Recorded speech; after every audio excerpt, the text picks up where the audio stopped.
Ma'am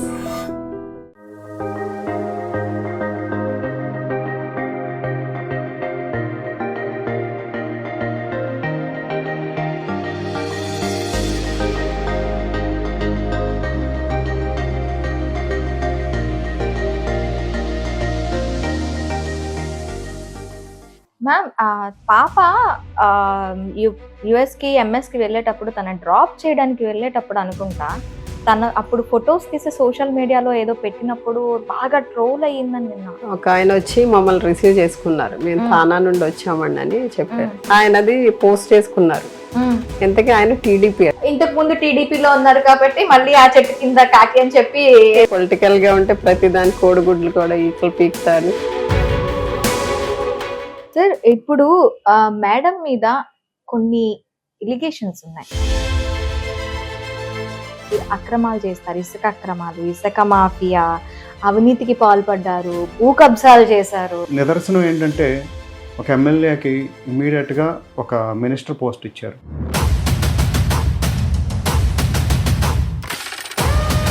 ఈ 2.5 ఏళ్ళలో ఏదన్నా నిజంగా అలాంటివి జరుగుంటే ఇమ్మీడియట్గా మనల్ని ఇన్వెస్టిగేట్ చేసి. గడప గడపకి వెళ్ళేటప్పుడు మీరు ఎలాంటి క్వశ్చన్స్ ఫేస్ చేశారు? కొంతమంది తెలిసి చెప్తారో తెలియక చెప్తారో, అబ్బాయి మేము ఏం తీసుకోలేదు, మాకేం రాలేదంటారు. ఏమి రాలేదంటే ఆ బుక్లెట్ తీసి అమ్మ ఇవి వచ్చినాయి కదా, వచ్చినాయండి వచ్చినాయండి అంటారు నెమ్మదిగా. ఎప్పుడు అవైలబుల్ గా ఉండరు, నియోజకవర్గంలోనే ఉండరు ఆమె అని చెప్పి ఒక టాక్ ఉంది. ఇది నిజమే అంటారా? 3 సంక్షేమ శాఖలో ఉన్నప్పుడు కోవిడ్ వచ్చిందండి. అసలు నరసంచారం లేదు అసలు. ఇప్పుడు కోవిడ్ అనేది డాక్టర్ కాదు, యాక్టర్ కాదు, ఎవ్వరు అసలు అడుగు పెట్టని కండిషన్లో కూడా ఇప్పుడు వార్డ్స్లోను ఆ ఊర్లో మొత్తం అన్ని తిరిగేవారు.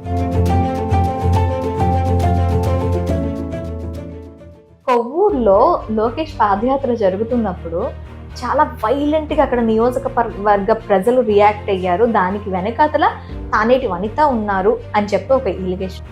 అంటే జనరల్గా పొలిటికల్గా లీడర్స్ ఆలోచించేటప్పుడు పక్క నియోజకవర్గాల లీడర్స్ ఏం చేస్తున్నారు, వాళ్ళు ఎలా అటాక్ చేశారు అనేది ఆలోచన చేసి వీళ్ళు కూడా ఏదో ఒక విధంగా వాళ్ళ నిరసన వ్యక్తం చేయాలనేది చేస్తుంటారు. ఎందుకంటే గతంలో జగనన్న పాదయాత్ర చేసినప్పుడు చాలా భయంకరంగా పసుపు నీళ్లు పట్టి కడిగారు వాళ్ళు. నెక్స్ట్ మళ్ళీ ఎలక్షన్స్ వస్తున్నాయి కదా, ఏ ఎజెండాతో ముందుకెళ్ళబోతున్నారు? అంటే ఎజెండా అవసరం లేదండి మాకు. మేనిఫెస్టోలో చెప్పనివి కూడా కొన్ని పథకాలు జగన్ ఈ రోజున ప్రతి ఒక్కరికి ఇవ్వడం జరిగిందండి.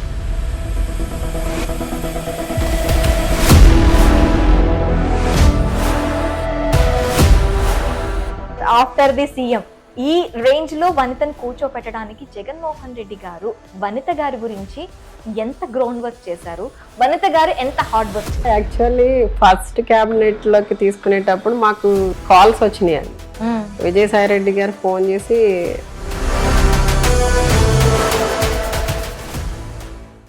హాయ్ హలో నమస్తే, వెల్కమ్ టు ఐ డ్రీమ్స్. నేను మీ మాధురి. ముందుగా అందరికీ సంక్రాంతి శుభాకాంక్షలు. మరి సంక్రాంతి స్పెషల్ గా ఒక స్పెషల్ గెస్ట్ తో మేము ముందుకు వచ్చేసాం. ఆమె ఎవరో కాదండి, ఆంధ్రప్రదేశ్ హోమ్ మినిస్టర్ తానేటి వనిత గారు. మరి తానేటి వనిత గారితో ఈ రోజు సంక్రాంతి సంబరాలు జరుపుకోవటానికి వాళ్ళ ఇంటికి వచ్చేసాం. సార్, మేడం అండ్ పాప ముగ్గురుతో కూడాను ఈ రోజు సంక్రాంతి సంబరాల్లో భాగంగా బోల్డ్ అని కబుర్లు చెప్పేసుకుందాం.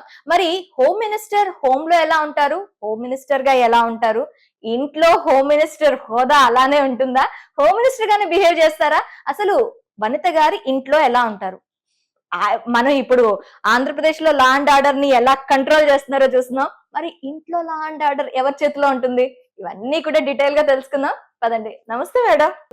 నమస్తే సార్. హైరా. ముందుగా మీకు అందరికీ కూడాను సంక్రాంతి శుభాకాంక్షలు. థ్యాంక్ యూ అండి. Thank you ma'am. Ma'am, home minister చేతికి వచ్చిన తర్వాత ఆంధ్రప్రదేశ్లో సగానికి సగం లా అండ్ ఆర్డర్ అనేది కాస్త కంట్రోల్లోకి వచ్చిందనే చెప్పాలి. ఎలా ఫీల్ అవుతున్నారు? యాక్చువల్లీ అంటే హోమ్ మినిస్టర్గా ఈ ఆంధ్ర రాష్ట్రానికి ఉండడం అనేది ఒక మహిళగా మరి జగన్ అన్న ఇచ్చిన అవకాశం నిజంగా చాలా హ్యాపీగా అనిపిస్తుందండి. ఎందుకంటే అంటే నేను ఎప్పుడు ఊహించలేదు అంటే ఈ స్థాయిలో మనం ఉంటామని. దేవుని దయ వలన జగనన్న ఆశీస్సులతో ఈ రోజున ఈ స్థాయిలో ఉండడం జరిగింది.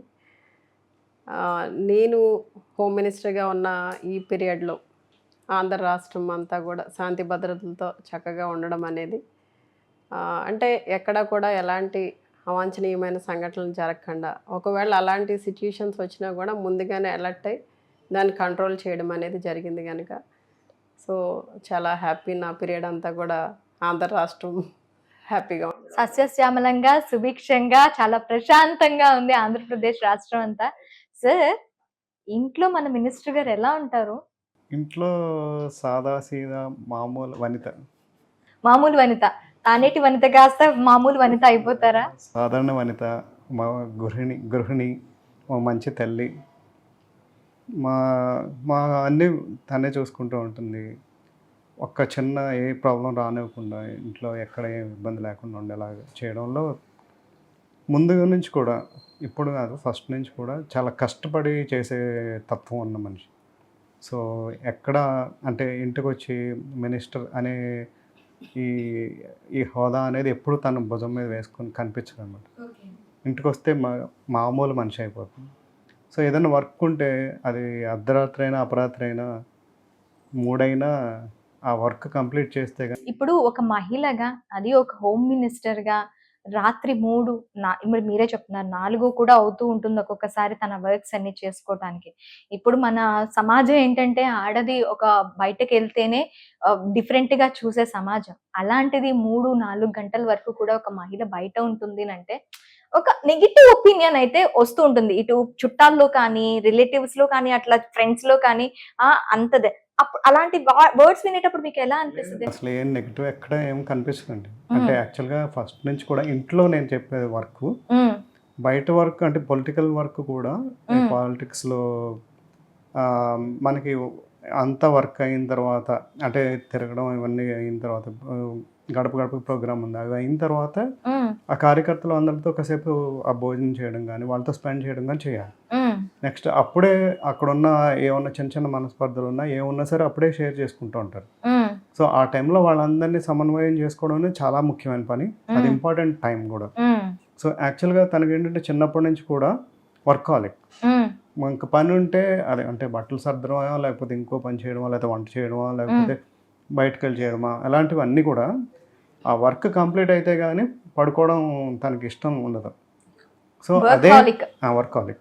సో అదే పని బయటకు వెళ్ళిన తర్వాత కూడా అంతే శ్రద్ధగా, ఎక్కడైతే ఎంత క్లీన్గా, ఇల్లు ఎలా అయితే శుభ్రంగా నీట్గా ఉంచుకోవడం, ప్రతిదీ ఆర్డర్లో ఉంచుకోవడం ఎలా అయితే చేస్తుందో, సో అక్కడికి వెళ్ళిన తర్వాత కూడా అదే అట్లానే ఆర్డర్లో పెట్టారంటారా? లక్కీగా మనకి ఈ టెన్యూర్లో ఆవిడ కంప్లీట్ పూర్తిగా తన పదవీ కాలం అయ్యేంత వరకు కూడా అవాంఛనీయమైన సంఘటనలు ఏవి జరగలేదు. అవి స్ట్రిక్ట్గా మనం తీసుకునే మెషర్స్ని బట్టి కానీ ప్రజల్లో కూడా కొంచెం ఎంతో కొంత చైతన్యం రావడం, ఈ వాట్సాప్ లాంటి గ్రూపులు పెరగడం, ఇమ్మీడియట్గా రిపోర్ట్ చేయడం, అధికారులు కూడా స్పందించడం, ఇలాంటి వాటితో ఆటోమేటిక్గా కొంచెం ఎంతో కొంత లా అండ్ ఆర్డర్ మెయింటైన్ అయ్యింది. ఓకే మ్యామ్, మీరు చెప్పండి. డాక్టర్ గారు మాక్సిమం మేము ఆఫ్టర్నూన్ 1 or 2కి మేము ఇక్కడికి రీచ్ అయ్యాం. టైం చూస్తే ఇప్పుడు 8:30 అవుతుంది. ఇంత లాంగ్ పీరియడ్ ఆఫ్ వెయిటింగ్ మాకి, అబ్బా ఎప్పుడు వస్తారు, ఎప్పుడు చేసుకుందాం, ఎప్పుడు వెళ్ళిపోదాం అనిపించింది. అలాంటిది మీకు ఎలా అనిపిస్తుంది ఆయనతో వెయిటింగ్? అంటే ఇప్పుడు మంత్రి అయ్యారు, మీరు బిజీ అయ్యారు, పక్కన పెడదాం. లైఫ్ స్పాన్ లో ఆయన గురించి వెయిటింగే కనిపిస్తుంది. మాకు 1-2 గంటల వెయిటింగే మాకు చాలా వెయిటింగ్ అనిపిస్తుంది. సార్ ఎలా ఉంటారు? సార్ వర్క్ విషయంలో కానీ, మీతో ఫ్యామిలీతో స్పెండింగ్ టైం కానీ ఎలా ఉంటుంది? అంటే ఇప్పుడు ఈయన ప్రాక్టీస్ మొదలుపెట్టిన దగ్గర నుండి, లేదా అంతకుముందు స్టడీస్, అంటే మా పెళ్ళయ్యేసరికి ఈయన ఎండి జాయిన్ అయ్యారండి. జాయిన్ అయిన తర్వాత మా పాప పుట్టిన తర్వాత ఈయనకి అంటే జాబ్లో జాయిన్ అయ్యారు. జాబ్లో ఉన్నప్పుడు కానివ్వండి, ఇప్పుడు ప్రాక్టీస్ చేస్తున్నప్పుడు కానీ మీరు అన్నట్టుగానే మేము ఎక్కడైనా బయటకు వెళ్ళాలి అంటే వెయిట్ చేయవలసిందే. అయ్యా, హోమ్ మినిస్టర్ గారితో కూడా వెయిట్ చేస్తూనే ఉండేవాళ్ళు. అంటే ఇక్కడ ఇదే అంటే పైన హౌస్, కిందన హాస్పిటల్ కనుక కిందకి మేము ఎక్కడైనా వెళ్ళడానికి కార్ ఎక్కడానికి వెళ్ళి ముందు కూడా పేషెంట్స్ ఎవరో ఒకరు వస్తారు. మళ్ళీ వాళ్ళతో మాట్లాడి వాళ్ళకి ట్రీట్మెంట్ అంతా చేసి మళ్ళీ అక్కడ మేము కార్లో కూర్చొని కూడా వెయిట్ చేసి ఇద్దరు సిమిలర్ గా ఉన్నారు. మీరు కార్యకర్తలతో బిజీగా ఉంటారు, ఆయన పేషెంట్స్ తో బిజీగా ఉంటారు. అసలు మీకు ఒక పర్సనల్ టైం, ప్రైవేట్ టైం అంటూ ఏది ఉంటుంది, ఎప్పుడు ఉంటుంది? రెండు ఫీల్డ్ అదే ఫీల్డ్స్ అండి. చాలా బిజీ ఫీల్డ్స్. ఇప్పుడు ఇది తీసుకున్నట్లయితే మంత్రి పదవి అంటే ఆషామాషి కాదు, చాలా టైట్ షెడ్యూల్స్ ఉంటాయి, చాలా దీనిగా ఉంటారు. ఒక మాక్సిమం టైం అక్కడ స్పెండ్ చేయాల్సి ఉంటుంది, టైం వాళ్ళకి ఇవ్వాల్సి ఉంటుంది. ఇక్కడ పేషెంట్ డాక్టర్ అదే సేమ్ ఒక రెస్పాన్సిబుల్ ప్రొఫెషన్స్ ఇద్దరు వేను. మీకంటూ పర్సనల్ టైం ఎక్కడి నుంచి వస్తుంది? అసలు మీ పర్సనల్ టైం ఉందా? మీరు వెయిటింగ్ చేసేవారు, ఇప్పుడు కూడా సార్ మీ గురించి వెయిట్ చేస్తున్నారు. ఈ మధ్య కాలంలో పర్సనల్ టైం ఉందా మీకు? అంటే కొంచెం తక్కువే ఉంటుందండి, అంటే అంత ఎక్కువ ఉండదు. ఉన్న టైంలో ఇంకా కొంచెం అడ్జస్ట్ అవుతాం. ఇది రెస్పాన్సిబుల్ ఫీల్డ్ అండి, రెస్పాన్సిబిలిటీ ఉన్న ప్రొఫెషన్. మనం రాత్రి 11 అయిందా, 2 అయిందా, 3 అయిందా అనేది ఏమి ఉండదు. ఓ పేషెంట్ చెస్ట్ పెయిన్తో వస్తాడు, అది హార్ట్ అటాక్ అవ్వచ్చు. చూస్తే కానీ ఈసీజీ తీస్తే కానీ తెలియదు. తీసిన తర్వాత మళ్ళీ వదిలేయడానికి లేదు, ప్రాణం పోద్ది. అలాగే ప్రతిది కూడా లైఫ్ థ్రెటనింగ్ కండిషన్స్ ఉంటాయి. సో ఖచ్చితంగా మనం దాన్ని ఆనర్ చేయాలి, దాన్ని రెస్పాండ్ అవ్వాలి. ఇమీడియట్గా మనం వర్క్ టేకప్ చేస్తే కానీ ప్రాణం నిలబడదు. సో ప్రతిది కూడా అలానే ఆవిడ కూడా వర్క్ వచ్చేటప్పటికి సేమ్ అలానే కార్యకర్తలతో పొలిటీషియన్స్తో వాళ్ళు రెస్పాన్సిబిలిటీ వాళ్ళది వేరేగా ఉంటుంది. ఏదైనా ఫ్లడ్స్ వచ్చినాయి దాంతో వాళ్ళ వర్క్ వేరేగా ఉంటుంది. ఏదైనా ఎమర్జెన్సీస్ అవన్నీ కూడా వాళ్ళు టేకప్ చేయాలి. సో పొద్దున్న వెళ్తే సాయంత్రం ఎప్పుడు వస్తారో తెలియదు. పేషెంట్ వాళ్ళు వదలాలి, మాకేమో పేషెంట్లు వదలాలి, ఆవిడకేమో ప్రజలు వదలాలి. సో అలా అనమాట, రెస్పాన్సిబిలిటీ ఉన్న ఫీల్డ్ కాబట్టి మనం నేను చేయను లేకపోతే కాదు ఇది అర్ధరాత్రి అలా అనడానికి లేని ఫీల్డ్ అనమాట. కాసేపు కొంచెం ప్రొఫెషనల్స్ని పక్కన పెట్టేసి కొంచెం అలా పర్సనల్ లైఫ్లోకి వెళ్దాం. అసలు ప్రపోజల్ మీ నుంచి మేడంకి వెళ్ళిందా, మేడం నుంచి మీకు వచ్చిందా మ్యారేజ్ ప్రపోజల్? ఎలా వచ్చింది అసలు, మీ ప్రయాణం ఎలా స్టార్ట్ అయింది? అంటే నేను హౌస్ సర్జెన్సీ చదివే టైంలో అంటే మ్యారేజ్ అనేది అసలు ఆ థాటే లేని టైంలో మా నాన్నగారు ఇలాగ మ్యాచ్ ఉంది, ఇలా వచ్చారు చూద్దాం అనుకుంటున్నాం. నాకేమో పోస్ట్ గ్రాడ్యుయేషన్కి వెళ్ళాలి, మాకు మెడిసిన్ చాలా కష్టం అని సబ్జెక్ట్. అంటే బాగా కష్టపడితే కానీ మనం పాస్ అవ్వడం ఉండదు. నెక్స్ట్ ముందు బ్రెయిన్లో ఆ థాట్ లేదు, పోస్ట్ గ్రాడ్యుయేషన్కి వెళ్ళాలి అనేది తప్ప బ్రెయిన్లో ఇంక వేరే థాట్ లేదన్నమాట. ఓకే. సో ఆ టైంలో అనేటప్పటికి ఒక సంవత్సరం పాటు మా నాన్నగారు అలా నన్ను అడుగుతూనే మాట్లాడుతూనే ఉన్నారు. వనిత గారిని ఫిక్స్ అయ్యారా మీ నాన్నగారు, లేకపోతే మిమ్మల్ని అడుగుతున్నారా? పెళ్లి చేసుకోమని అడుగుతున్నారా, వనిత గారిని చేసుకోమని అడుగుతున్నారా? వనిత గారిని. ఓకే. అంటే ఆయన ఆల్రెడీ ఫిక్స్ అయిపోయారు అనమాట, పొలిటికల్ అదే ఫ్యామిలీ. పాప కూడా బాగుంది, మాస్టర్స్ చేసింది, పోస్ట్ గ్రాడ్యుయేట్, ఎడ్యుకేటెడ్ ఫ్యామిలీ అని ఆయన ఫిక్స్ అయిపోయారు. సో నేనేమో నాకు నా చదువు కోసం నేను అంటే పోస్ట్ గ్రాడ్యుయేషన్ మాకు సీట్ రావడం చాలా కష్టమైన టైం అనమాట. అండర్ గ్రాడ్యుయేట్ చాలా కష్టంగా ఉండేది. అప్పుడు ఇప్పటికి కూడా డాక్టర్ అనేది ఆషామాషి కాదు. ఇప్పుడు అంటే కొన్ని సీట్లు బాగా పెరిగాయండి, మేము ఉన్నప్పుడు చాలా చాలా తక్కువ అనమాట. మొత్తం తెలంగాణ ఆంధ్ర కలిపి 970 సీట్లు ఉండేవి ఎంబీబీఎస్ జాయిన్ అవ్వాలంటే. ఇప్పుడు అలానే ఇప్పుడు అయితే చాలా వేల కొద్ది సీట్లు ఉన్నాయి. సో నాకు అలాంటి థాట్ లేదనమాట. కానీ అలా 1 year అలా గడుస్తూ ఉండే కొద్దీ ఇంకా నేను కూడా సరే ఎలాగో ఎడ్యుకేటెడ్ ఫ్యామిలీ, చదువుకున్న వాళ్ళు, పొలిటికల్ ఫ్యామిలీ అనేది నాకు అసలు ఆ థాట్ లేదు. ఎడ్యుకేటెడ్ ఫ్యామిలీ అని ఫస్ట్ ఎడ్యుకేటెడ్ అనే దాని దగ్గర నేను ఫిక్స్ అయిపోయాను. ఓకే మ్యామ్, మీకు ఏమనిపించింది ఒక డాక్టర్ని చేసుకోవాలి, ఒక పొలిటికల్ బ్యాక్గ్రౌండ్ అంటే సాధారణంగా ఒక ఫీల్డ్లో ఉన్న వాళ్ళు ఆ ఫీల్డ్ వాళ్ళనే చూస్ చేసుకోవాలని చూస్తూ ఉంటారు. సో మీకు ఎలా అంటే సార్ని పెళ్లి చేసుకోవడానికి మీకు ఎలా, మీరు ఎలా అప్రోచ్ అయ్యారు? ఇంకా డాడీ చెప్పారండి టైప్ ఆ టైంలో నాన్నగారు చెప్పారండి అంతే. ఎలా మ్యారీడ్ లైఫ్ ఎలా ఉంది తర్వాత? డాక్టర్ బిజీ, ఇప్పుడే చూస్తున్నాం బిజీ పర్సన్, అప్పుడు ఎలా ఉండేది లైఫ్ స్టార్టింగ్ లో? మ్యారేజ్ అయిన ఫస్ట్ లో ఇంకా స్టడీస్ లో ఉన్నారు, ఎండి చేస్తున్నారు. అప్పుడు నైట్ డ్యూటీస్ ఉండేయండి. ఈయన నైట్ డ్యూటీకి వెళ్ళాలి. అంటే ఈ రోజు మార్నింగ్ వెళ్ళారంటే ఆ నైట్ చేసుకుని మళ్ళీ నెక్స్ట్ డే మధ్యాహ్నానికి వచ్చేవారు. అంటే వెరీ స్టార్టింగ్ లో మేము వైజాగ్ లో ఉండేవాళ్ళండి. ఈయన KGH లో జాయిన్ అయ్యారు. అప్పుడు సింగిల్ గా ఉండడం కొంచెం ఇబ్బంది అనిపించేది. అంటే సింగిల్ గా అప్పటికి ఇంకా పిల్లలు కూడా పుట్టలేరు. లేరు. ఓకే. తర్వాతన నేను ఇబ్బంది పడుతున్నానని చెప్పి మళ్ళీ ఈయన కాకినాడకి ట్రాన్స్ఫర్ పెట్టేసుకున్నారు. అప్పుడు కాకినాడ వచ్చిన తర్వాత పాప పుట్టిందండి. తర్వాత ఇంకా ఈవిడతో సరిపోయేది. అంటే ఈయన కొంచెం స్టడీస్లో బిజీగా ఉన్నా, వర్క్లో బిజీగా ఉన్నా ఈవిడతో సరిపోయేదండి నాకు. ఓకే. అట్లా తర్వాత ఈయన MD కంప్లీట్ అయిన తర్వాత విజయవాడలో జాయిన్ అయ్యారు జాబ్. అక్కడ ఒక 6 months ఉన్నామండి. తర్వాత మళ్ళీ హైదరాబాద్కి వెళ్ళారు కేర్ హాస్పిటల్కి. అక్కడ ఒక 6 months చేసిన తర్వాత తాడేపల్లిగూడెం మదర్ వాణినిలో జాయిన్ అయ్యారు. ఇంకా అక్కడ నుండి తర్వాత ఓన్గా ఇక్కడ బయటకు వచ్చి ప్రాక్టీస్ పెట్టుకోవడం జరిగింది. అంటే ఇంకా అంతా అంటే నేను పొలిటికల్గా 2009లో బయటకు వచ్చి అంతవరకు కూడా అంటే ఆయన కొంత టైం హాస్పిటల్లో పేషెంట్స్తో ఉన్నాగా కొంత మాకు ఉండేది, ప్రైవసీ ఉండేది. కానీ నేను బయటకు వచ్చిన తర్వాత నేను బిజీ అవడంతో కొంచెం తగ్గింది. అట్లా మీకిద్దరికి స్పెషల్ గా పర్సనల్ మూమెంట్స్, హ్యాపీ మూమెంట్స్ అంటే మీరు ఏం చెప్తారు సార్? అంటే మా వైజాగ్లో ఉన్నప్పుడు కూడా తను ఎక్కడంటే అక్కడికి తీసుకెళ్తూ ఉండడం, తను హ్యాపీగా చెప్తున్నారు. చూడండి, మీరు బిజీగా ఉన్నారని చెప్తున్నారు, ఆయన ఏమో నేను పట్టుకెళ్ళామని చెప్తున్నారు. అంటే ఉన్న టైంలో అండి. అంతే అస్తమానం ఎలాగో మెడిసిన్ కాబట్టి అది అవ్వదండి. పేషెంట్ని వదిలి రావడానికి లేదా మన డ్యూటీ టైంలో మనం యాబ్సెంట్ వేసి మనం మానేయడానికి లేదు. ఫిక్స్డ్ అనమాట. నైట్ డ్యూటీ అనేది ఫిక్స్. కొంతమందికి రోస్టర్ ఉంటుంది, దాని ప్రకారం పోస్ట్ గ్రాడ్యుయేట్స్ ఉంటారు. మనం పోస్ట్ గ్రాడ్యుయేట్ లెవెల్లో మనకు మానేసి లీవ్ పెట్టుకుంటానంటే అవ్వదు. అలా అనమాట. సో ఉన్న టైంలో ఎక్కడో ఒకటి తిరగడం, అంటే వెళ్ళడం, బయటకు వెళ్ళడానికి ట్రై చేయడం, అవన్నీ వైజాగ్ లో ఉన్న అన్ని చూసేసామండి. అయితే మీరే అబద్ధం ఉన్న టైంలో ఆ టైంలో చాలా కష్టమైన టైం అండి.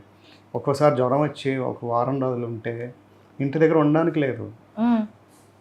బాగా తీవ్రమైన జ్వరం, ఏమి తినకుండా ఉన్నా కూడా నేను నైట్ డ్యూటీ వెళ్ళకుండా మానడానికి లేదు.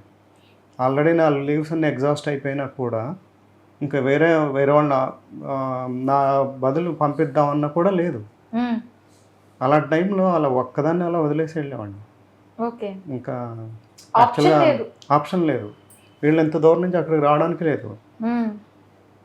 సో రేపు తగ్గుద్ది, ఎల్లుండి తగ్గిపోద్ది అనే ఉద్దేశంతో ఉంటాం, కానీ ఎక్కువ ఎక్స్టెండ్ అవుద్ది అని అనుకోం కదండి. సో అలాంటి టైంలో కూడా సింగిల్గా ఉన్నప్పుడు కూడా చాలా ఉండేది. అలా పర్సనల్ మూమెంట్స్ అంటే యాక్చువల్గా మ్యారేజ్ అయిన తర్వాత మేము చిన్న వచ్చిన తర్వాత అంటే వీళ్ళిద్దరు అపాయింట్మెంట్ ఇవ్వాలన్నమాట. ఏదన్నా ఊరు వెళ్ళాలన్నా ఎక్కడికన్నా. ఈవిడికేమో ఎగ్జామ్స్ అనేవి, ఆవిడకేమో వేరే ప్రోగ్రామ్స్ ఉండేవి. ఇక్కడ నేను ఉన్నప్పుడైతే నాకు ఆ టైంలో అయితే నేను మామూలుగా రొటీన్గా డ్యూటీలు. సో రెగ్యులర్గా తిరగడం, ఏదన్నా వెళ్తే వేరే కంట్రీ అయినా అంటే సింగపూర్ లేకపోతే ఇలా ఏదో చిన్న ప్లేస్లు వెళ్ళడం తప్ప మరీ ఎక్కువ తిరగలేదండి. అంటే టైం లేకపోవడం. గుర్తుండి పర్సనల్ మూమెంట్స్ అంటే బాగా ఎంజాయ్ చేసిన మూమెంట్స్ అంటే మొన్న 2019 ఎలక్షన్స్ అయినాయండి. అయిన తర్వాత 1 month రిజల్ట్ రావడానికి బ్రేక్ ఉంది. మొత్తం అంటే ఎలక్షన్స్లో బాగా, అంటే ఎలక్షన్ ముందు అంటే మేము అంటే ఈ 14లో ఓడిపోయిన దగ్గర నుండి 19 వరకు చాలా హార్డ్ వర్క్ చేసాం. చాలా స్ట్రగుల్ చేసిన అందులో మా ఫ్యామిలీ మెంబర్స్ అందరూ కూడా ఎలక్షన్కి అందరూ వచ్చి వర్క్ చేశారు. అప్పుడు మా డాక్టర్ గారు ఏం చేశారంటే అందరికి సర్ప్రైజ్గా అందరినీ కాశ్మీర్ తీసుకెళ్లారు అనమాట. Beautiful place. మా ఫ్యామిలీ, అక్క వాళ్ళ ఫ్యామిలీ, అన్నయ్య వాళ్ళ ఫ్యామిలీ, మా అత్తగారు, మా ఆడబడుచు వాళ్ళ ఫ్యామిలీ అందరం వెళ్ళామండి. ఫుల్ అనమాట. అక్కడ ఒక 1 week ఎంజాయ్ చేసి ఫుల్గా చాలా అందరూ చాలా హ్యాపీ ఫీల్ అయ్యారండి. ఇంకా మొత్తం స్ట్రెస్ అంతా మర్చిపోయాము ఎక్కడ. అంటే ఫోన్స్ కూడా పనిచేయవు, ఇంకా హ్యాపీ అనమాట. ఫోన్లోనే అక్కడికి వెళ్తే ఫోన్లో అసలు సిగ్నల్స్ కూడా ఉండవు. అంటే ఎంత అంటే అండి ఇంకా ఓన్లీ ఎయిర్టెల్ మాత్రమే పనిచేస్తుంది.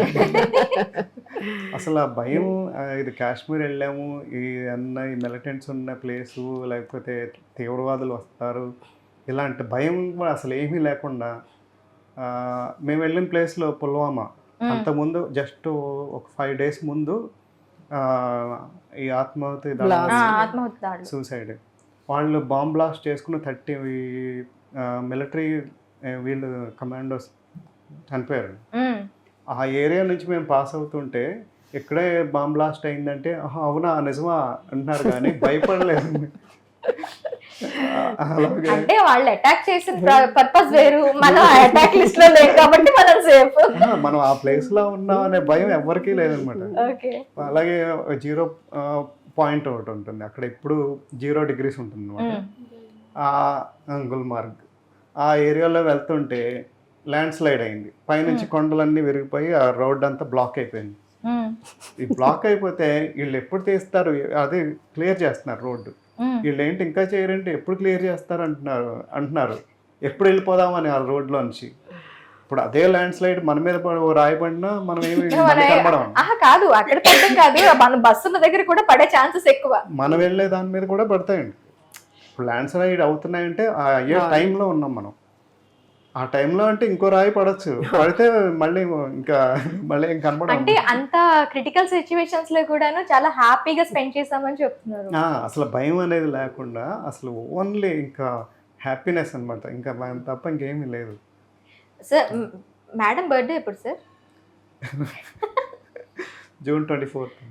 Sir birthday July 13th. July 13th. కన్ఫర్మా సార్? కన్ఫర్మా మ్యామ్? షూర్. నీ పాప birthday December 3rd. December 3rd. Okay. Marriage day ఎప్పుడు సార్? 8th May. అంటే మిమ్మల్ని ఎక్కువ ఎందుకు అడుగుతున్నాను అంటే మగవాళ్ళు ఎక్కువగా మర్చిపోతూ ఉంటారు బర్త్డేస్ అని చెప్పంటున్నారు. సార్ చాలా గ్రేట్, గుర్తుపెట్టుకున్నారు, అన్ని డేట్స్ గుర్తుపెట్టుకున్నారు. సార్ బర్త్డేకి గిఫ్ట్స్ ఎలాంటివి మేడం ఇష్టపడుతూ ఉంటారు? అంటే యూజువల్గా గిఫ్ట్లు ఎప్పుడు ఈ రోజు వరకు నాకు ఇది కావాలని ఒక్కటి ఎప్పుడు అడగలేదండి. వీళ్ళిద్దరూ, మా అమ్మాయి కూడా ఒక్కటే ఎంత ఇది కావాలి అని ఎప్పుడు అడగలేదు నన్ను. అన్నీ మీరు ముందే తెచ్చి పెట్టేస్తారు అంతేనా? యూజువల్గా అంటే బర్త్డేకి ఇది కొనాలి ఇలాంటి ఎప్పుడు ఏం చేయలేదు. ఇంకా ఎప్పుడు ఏది కనిపిస్తే ఎప్పుడు బాగా అనిపిస్తే అది తీసుకోవడం, అంతేగాని స్పెషల్గా ఈరోజు ఇది అకేషన్, ఈరోజు ఇది చేయాలి అని ఎప్పుడు చేయలేదు. ఇవిడికి కూడా. మేడం సార్ ఎక్కువగా బర్త్డేకి ఎలాంటి గిఫ్ట్స్ ఇష్టపడుతూ ఉంటారు? మీరు ఎప్పుడైనా ఇచ్చారా? ఓకే సార్ అయితే నేను అన్ని ముందే ఇచ్చేస్తాను కాబట్టి నాకు పెద్దగా ప్రెజర్ లేదు ఆ విషయంలో అని అంటారు. అంటే పెద్దగా గోల్డ్ అలాంటివి ఏం పెట్టుకోరండి, ఈవెన్ వాచ్ కూడా పెట్టుకోరు, అన్ని తీసేస్తారు. కానీ తనకి ఇష్టమైనది ఏంటంటే ఎలక్ట్రానిక్ అండి, ప్రతిదీ అన్ని అన్ని అది దొరికిందంటే ఇంకా దాన్ని పట్టుకుని ఉంటారనమాట. సరే మేము అంటే గిఫ్ట్గా అంటే వెరీ స్టార్టింగ్ డేస్లో డ్రెస్సెస్ కొనేవాళ్ళం. తర్వాత సరే అసలు ఏమీ పెట్టుకోవట్లేదని ఒకసారి డైమండ్ రింగ్ కొన్నాను. అది కూడా తీసి ఒక 2 days 3 days పెట్టుకున్నాను. డైమండ్ రింగ్ సార్ అది కూడా పక్కన పెట్టారు. నీ దగ్గరకు వచ్చేస్తున్నా ప్రణవి, నీకు మమ్మీ అంటే ఎక్కువ ఇష్టమా డాడీ అంటే ఎక్కువ ఇష్టమా? ఎవరు బేటావి నువ్వు? చిన్న పిల్లల్లా అడిగితే ఇంకెరా అక్క, చిన్న పిల్లల్ని అడగాలి రా, ఇది పెద్ద వాళ్ళని అడిగే క్వశ్చన్ కాదు. ఇద్దరు ఇష్టమే. ఎక్కువగా నీతో టైం స్పెండ్ చేసేది మమ్మీ ఎక్కువ టైం స్పెండ్ చేస్తుందా డాడీ ఎక్కువ టైం స్పెండ్ చేస్తారా? ఇద్దరు బిజీయే కదా, ఇద్దరు ఒకేలా ఎక్కువ అవైలబుల్. ఇప్పుడు ప్రణవి దగ్గర నుంచి ఫోన్ వస్తుంది అంటే ఫస్ట్ నువ్వు ఎవరికి చేస్తావు? అమ్మకి చేస్తావా నాన్నకి చేస్తావా? అమ్మకి చేస్తావా? ఫోను నీ ఫోన్ రిసీవ్ చేసుకోవడంలో అమ్మ ముందు ఉంటుందా నాన్న ముందు ఉంటారా? సిచ్యువేషన్ బట్టి కొన్నిసార్లు మమ్మీ బిజీగా మీటింగ్స్ లో అలా ఉంటారు కదా, ఆ టైంలో ఎత్తవచ్చు కదా, అది తర్వాత కాల్ బ్యాక్. నీకు ఎలాగో ప్రోటోకాల్ ముందే ఉంటుంది కదా, నేను మీటింగ్కి వెళ్తున్నాను ఈ టైంలో డిస్టర్బ్ చేయకు అని చెప్పి ముందే చెప్తా. కొంచెం అర్జెంట్ అయ్యి ఫోన్ చేస్తున్నా తర్వాత కాల్ బ్యాక్ చేస్తారు. డాడీ ఫోన్ వెంటనే ఎత్తుతారా? డాడీ ఫోన్ వెంటనే. డాడీ బిజీగా ఉండేటప్పుడు పరిస్థితి ఏంటి? ఆయన కొంచెం ఖాళీ చేసుకొని ఎత్తుతారు అక్క. ఖాళీ చూసుకొని ఎత్తుతారు. అంటే ఈ ఖాళీ విషయంలో చేసుకో. డాడీ ఫస్ట్ ఉన్నారు. ఓకే. నువ్వు నీ గురించి నేను ఇక్కడికి వచ్చిన తర్వాత ఒకటి విన్నాను. పాప గన్‌మ్యాన్స్ ని పట్టుకెళ్ళదండి. పాప ఎక్కువగా అటెన్షన్ నచ్చదండి. ఎక్కువగా ఫ్రెండ్స్‌తో చిల్ అవ్వడానికే చూస్తదండి. అని. ఇప్పుడు నార్మల్‌గా కార్పొరేటర్స్ పిల్లలు వాళ్ళు చూస్తాం. కార్పొరేటర్ వరకు అక్కర్లా. కాలనీ కౌన్సిలర్ అయితే చాలు. ఏయ్! మా నాన్న కౌన్సిలర్, మా అమ్మ కౌన్సిలర్ అని చెప్పి చాలా రేంజ్‌లోని వాళ్ళొక ట్రెండ్ సెట్ చేసుకొని, ఒక ట్రూప్ తయారు చేసేసుకొని, పక్క వాళ్ళని ర్యాగింగ్ చేస్తూ రౌడీ పిల్లల్లా ఉంటారు. నువ్వేంటి వాళ్ళకి క్వైట్ ఆపోజిట్‌గా ఉన్నావు. దేనికి? ఎందుకు? అమ్మ జీన్సా? నాన్న జీన్సా ఇవి? అటెన్షన్ ఎక్కువగా ఎవరికి ఇష్టం ఉండదు? ఇనీషియల్ స్టేజెస్ లో ఇద్దరికి అంత ఎక్కువ ఇష్టం ఉండదు అక్క. ప్రాక్టికల్ గా వచ్చిన తర్వాత పాపం మమ్మీ అలా పబ్లిక్ లో ఉండి ఇంకా ధైర్యవంతురాలు అయిపోయింది కానీ పబ్లిక్ లో ఉండి ధైర్యవంతులా? మాకు ఇంకా రాలేదక్క. పబ్లిక్ లో ఉండి ధైర్యవంతురాలు అయిపోయారా? ఆ బ్యాక్ బోన్ ఎవరో తెలుసా మమ్మీకి? ఆ పబ్లిక్ లో ఉండి ధైర్యంగా ఉండడానికి బ్యాక్ బోన్ ఎవరో తెలుసా? మీరిద్దరే కదా. అంటే ఆ ధైర్యం ఎవరికి ఉన్నట్టు? మనం ఎవరైనా బ్యాక్ నా వెనకాతలు ఉన్నారు చూడండి అని చెప్పి వాళ్ళనే చూసి ఇది చేస్తారు బ్యాక్ బోన్స్ కి. కానీ మేము అలా కాదక్క, మా ముందు మమ్మీ ఉందని ధైర్యంగా చెప్పుకునే టైప్. ఓకే. అంటే మీ మమ్మీ మీకు ఫ్రంట్ బోన్, మీరు మీ మమ్మీకి బ్యాక్ బోన్ అంట. ఓకే. ఎంఎస్కి వెళ్ళిపోయావు కదా, ఎలా ఉన్నాయి స్టడీస్? అక్కడ నీకు ఎలోన్ అనిపించదా? అంటే అక్కడ రూమ్మేట్స్ ఫ్రెండ్స్ అందరూ ఉన్నారు కదా. నీకు ఇక్కడ లేని స్వేచ్ఛ స్వాతంత్రం అంతా అక్కడ దొరికిందక్క అంటావా? అది కూడా కొంచెం, కానీ అంటే ఇక్కడ కూడా అంత బయటికి వెళ్ళే అంతలా లేదు కదక్క. అక్కడికి ఒకేసారి అంత ఫ్రీడమ్ వచ్చేసరికి ఎలా వాడుకోవాలో తెలియక అక్కడ కూడా నమ్మైపోతుంటావా? కొంచెం ఓపెన్ అప్ అవుతుంది. కొంచెం ఓపెన్ అప్ అవుతున్నా. అక్కడ నీ ఫ్రెండ్స్ తెలుసా మమ్మీ హోమ్ మినిస్టర్ అని? ఎందుకని చెప్పవాలా? ఇష్టం ఉండదు అక్క. కొంచెం అంటే అది తెలిసిన తర్వాత నుంచి కొంచెం డిఫరెంట్ గా ట్రీట్ చేయడం. అలాంటి సిచ్యువేషన్ ఏమైనా ఫేస్ చేసావా? కాలేజ్ లో అలా, స్కూల్ లో అలా చూసాను. అందుకని అంత ఇష్టం. ఎందుకు అంటే నేను ఆడ్ వన్ అవుట్ గా చూడడం నచ్చదా నీకు? హార్ట్గా అంటే ఇప్పుడు హై లెవెల్ తిను అని మామూలు వాళ్ళ కాకుండా తను కాదండి, బాండ్ విత్ గోల్డ్ స్పూన్, వాళ్ళ తాతగారు కూడా పొలిటీషియన్. అంటే తనకి హై లెవెల్లో వాళ్ళ ఫ్రెండ్స్ తను చూడడం ఇష్టం ఉండదు అనమాట. మామూలుగా ఉన్నప్పుడు వేరేగా ఉంటారు, హై లెవెల్ అనిపించినప్పుడు వాళ్ళు డిఫరెంట్గా బిహేవ్ చేస్తారు ఆ ఉండకూడదు, డిఫరెన్షియేట్ చేయడం నచ్చదు నీకు. చేయకూడదు. అందరూ నార్మల్ సమానం. మ్యామ్, పాప యుఎస్ కి ఎంఎస్ కి వెళ్ళేటప్పుడు, తన డ్రాప్ చేయడానికి వెళ్ళేటప్పుడు అనుకుంటా, తన అప్పుడు ఫొటోస్ తీసి సోషల్ మీడియాలో ఏదో పెట్టినప్పుడు బాగా ట్రోల్ అయ్యిందని విన్నా. ఏం జరిగింది మ్యామ్ దాని వెనకాల? నా ఫొటోస్ అండి. అంటే వెరీ స్టార్టింగ్ ముగ్గురు వెళ్ళామండి. అక్కడ ఒక ఆయన వచ్చి మమ్మల్ని రిసీవ్ చేసుకున్నారు. మేము థానా నుండి వచ్చామండి అని చెప్పారు. సరే, ఎవరు యాక్చువల్లీ ఆయన అప్పుడే పరిచయం చేసుకున్నారు. వచ్చి థానా నుండి వచ్చాడు. ఆయన నా కాన్సెన్సీ కొవ్వూరులో పసివేదలు ఆయన. ఎట్లా అండి, యాక్చువల్లీ వేరే రావాలి, వేరే ప్రెసిడెంట్ ఆయన రాలేదు, నేను వచ్చానండి అని చెప్పారు. ఓకే, పరిచయం అయితే ఫొటోస్ అన్ని తీసుకున్నారు, వెళ్ళిపోయాం. ఆయనది పోస్ట్ చేసుకున్నారు. ఎంతకీ ఆయన టీడీపీ అట, లోకేష్ గారు ఫ్రెండ్ ఏదో, లేకపోతే లోకేష్ గారికి ఆయన కూడా రిసీవ్ చేసుకోవడం ఏదో జరిగింది. దాన్ని అంటే టీడీపీ ఇంతకు ముందు టీడీపీలో ఉన్నారు కాబట్టి మళ్ళీ ఆ చెట్టు కింద కాకి అని చెప్పి తెలుసు కదండి, పొలిటికల్ గా ఉంటే ప్రతి దాని కోడిగుడ్లు కూడా ఈక్వల్ పీకుతారని ట్రై చేస్తూ ఉంటారు. యాక్చువల్లీ ఆయన అక్కడ వెళ్ళేంత వరకు ఆయన వస్తారన్న విషయం కూడా మాకు తెలీదు. ఆయన సడన్ గా వచ్చారు, రిసీవ్ చేసుకున్నారు. ఆ ఫొటోస్ ఆయన పోస్ట్ చేసుకుంటే దాన్ని నా ఫోటో పెట్టి, నన్ను ఆయన రిసీవ్ చేసుకున్న ఫోటో, లొకేషన్ రిసీవ్ చేసుకున్న ఫోటో పెట్టి పర్సనల్ గా అక్కడ మీట్ అయ్యారు అని చెప్పి ట్రోల్ చేసి. ఓకే సార్, ఆ ట్రోల్స్ వస్తున్నప్పుడు మేడం గురించి మీకు ఎలా అనిపిస్తూ ఉంటుంది? అవన్నీ మనకు ఆల్రెడీ ముందు తెలుసు కాబట్టి అది పెద్ద ఎప్పుడూ జనం డిఫరెంట్గానే బిహేవ్ చేస్తూ ఉంటారు కదండి. మనకు ఆల్రెడీ తెలుసు. ఇప్పుడు యాక్చువల్గా మనం వెళ్ళిన ప్లేస్ వేరు, అక్కడికి వెళ్ళినప్పుడు మనల్ని రిసీవ్ చేసుకోవడం అనేది ఒక ఆనర్. అది పార్టీకి మనం ముడిపెట్టాలని ట్రై చేయడం వల్ల ఉపయోగం లేదు. అది ఎలక్షన్ టైము కాదు, అంతకుముందు ఆవిడ టీడీపీలో చేశారు. టీడీపీలో చేసినప్పుడు ఆవిడ ఎంత బాగా చేశారు, వాళ్ళకి దాంతో కూడా అక్కడ కూడా అభిమానులు ఉంటారు. సో న్యాచురల్గా మనం వేరే కంట్రీ వెళ్ళినప్పుడు వేరే దూరాంతరం, ఇంకా మామూలుగా ఇక్కడిక్కడ కాదు. అలాంటప్పుడు ఒక ఆవిడ వచ్చారు, మనం అంతకుముందు చూసాము, ఒక హోమ్ మినిస్టర్ ఆ హోదాలో రావడం అనేది వాళ్ళకి కూడా ఒక గౌరవం లాంటిది, మనకు తెలిసిన వాళ్ళు అని. సో న్యాచురల్గా అదే అవన్నీ మనకు తెలుసు కాబట్టి నేను పెద్ద అలాంటివి ఎప్పుడు వదిలేస్తూ ఉంటాను. సార్ ఇప్పుడు మేడం మీద కొన్ని ఎలిగేషన్స్ ఉన్నాయి.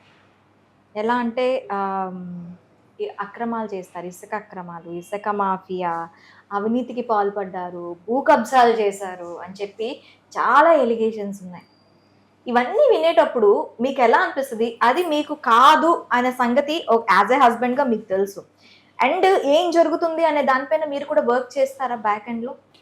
అవునండి. అంటే ఇప్పుడు బేసిక్గా ఒక మినిస్టర్ కానీ ఎమ్మెల్యే కానీ ఒక భార్య స్థానంలో ఒక సర్పంచ్ ఉన్న భర్తే అన్నీ చేస్తూ ఉంటాడు. కానీ మీరు ఇక్కడ బిజీ అని కాదు, దీనికన్నా అక్కడ మనం అక్రమాలు చేయాలనుకుంటే అక్కడ కదా చేయాల్సింది. ఇసుక తినేయడం, మట్టి తినేయడం అన్నీ ఏముంటే అవన్నీ తినేస్తారు, మామూలుగా రొటీన్గా జరిగేది. అలా కాకుండా ఆవిడే అక్కడ ఉండి తన పని తను చేసుకుంటూ, నేను ఇక్కడ నా పని చేసుకుంటున్నానంటే అర్థం దాంట్లో అసలు లేనే లేదని, అలాంటి వాటికి తావే లేదని. సో పొలిటికల్గా ఏంటంటే ప్రతిదానికి ఇప్పుడు మా పేరు చెప్పి వెనకాల చెట్టుకి ఆయిల్ అమ్మేయడం అనేది చాలా కామన్గా జరిగేది. ఎవరో చేసిన ఇప్పుడు మేము ఇసుక్కి ప్రతి వర్గానికి, ప్రతి కులానికి, అక్కడ ఉన్న వాళ్ళకి, నాయకులకి అందరికీ సమానంగా ఇచ్చారు. అలాగే వేరే భూమి అలాంటి వాటిల్లో అసలు ఏ దాంట్లో చిన్న దాంట్లో కూడా ఎప్పుడు మనకి దాంట్లో అసలు చిన్న దాంట్లో ప్రమేయం కూడా ఉండదు, మన ప్రమేయం ఏమి ఉండదు.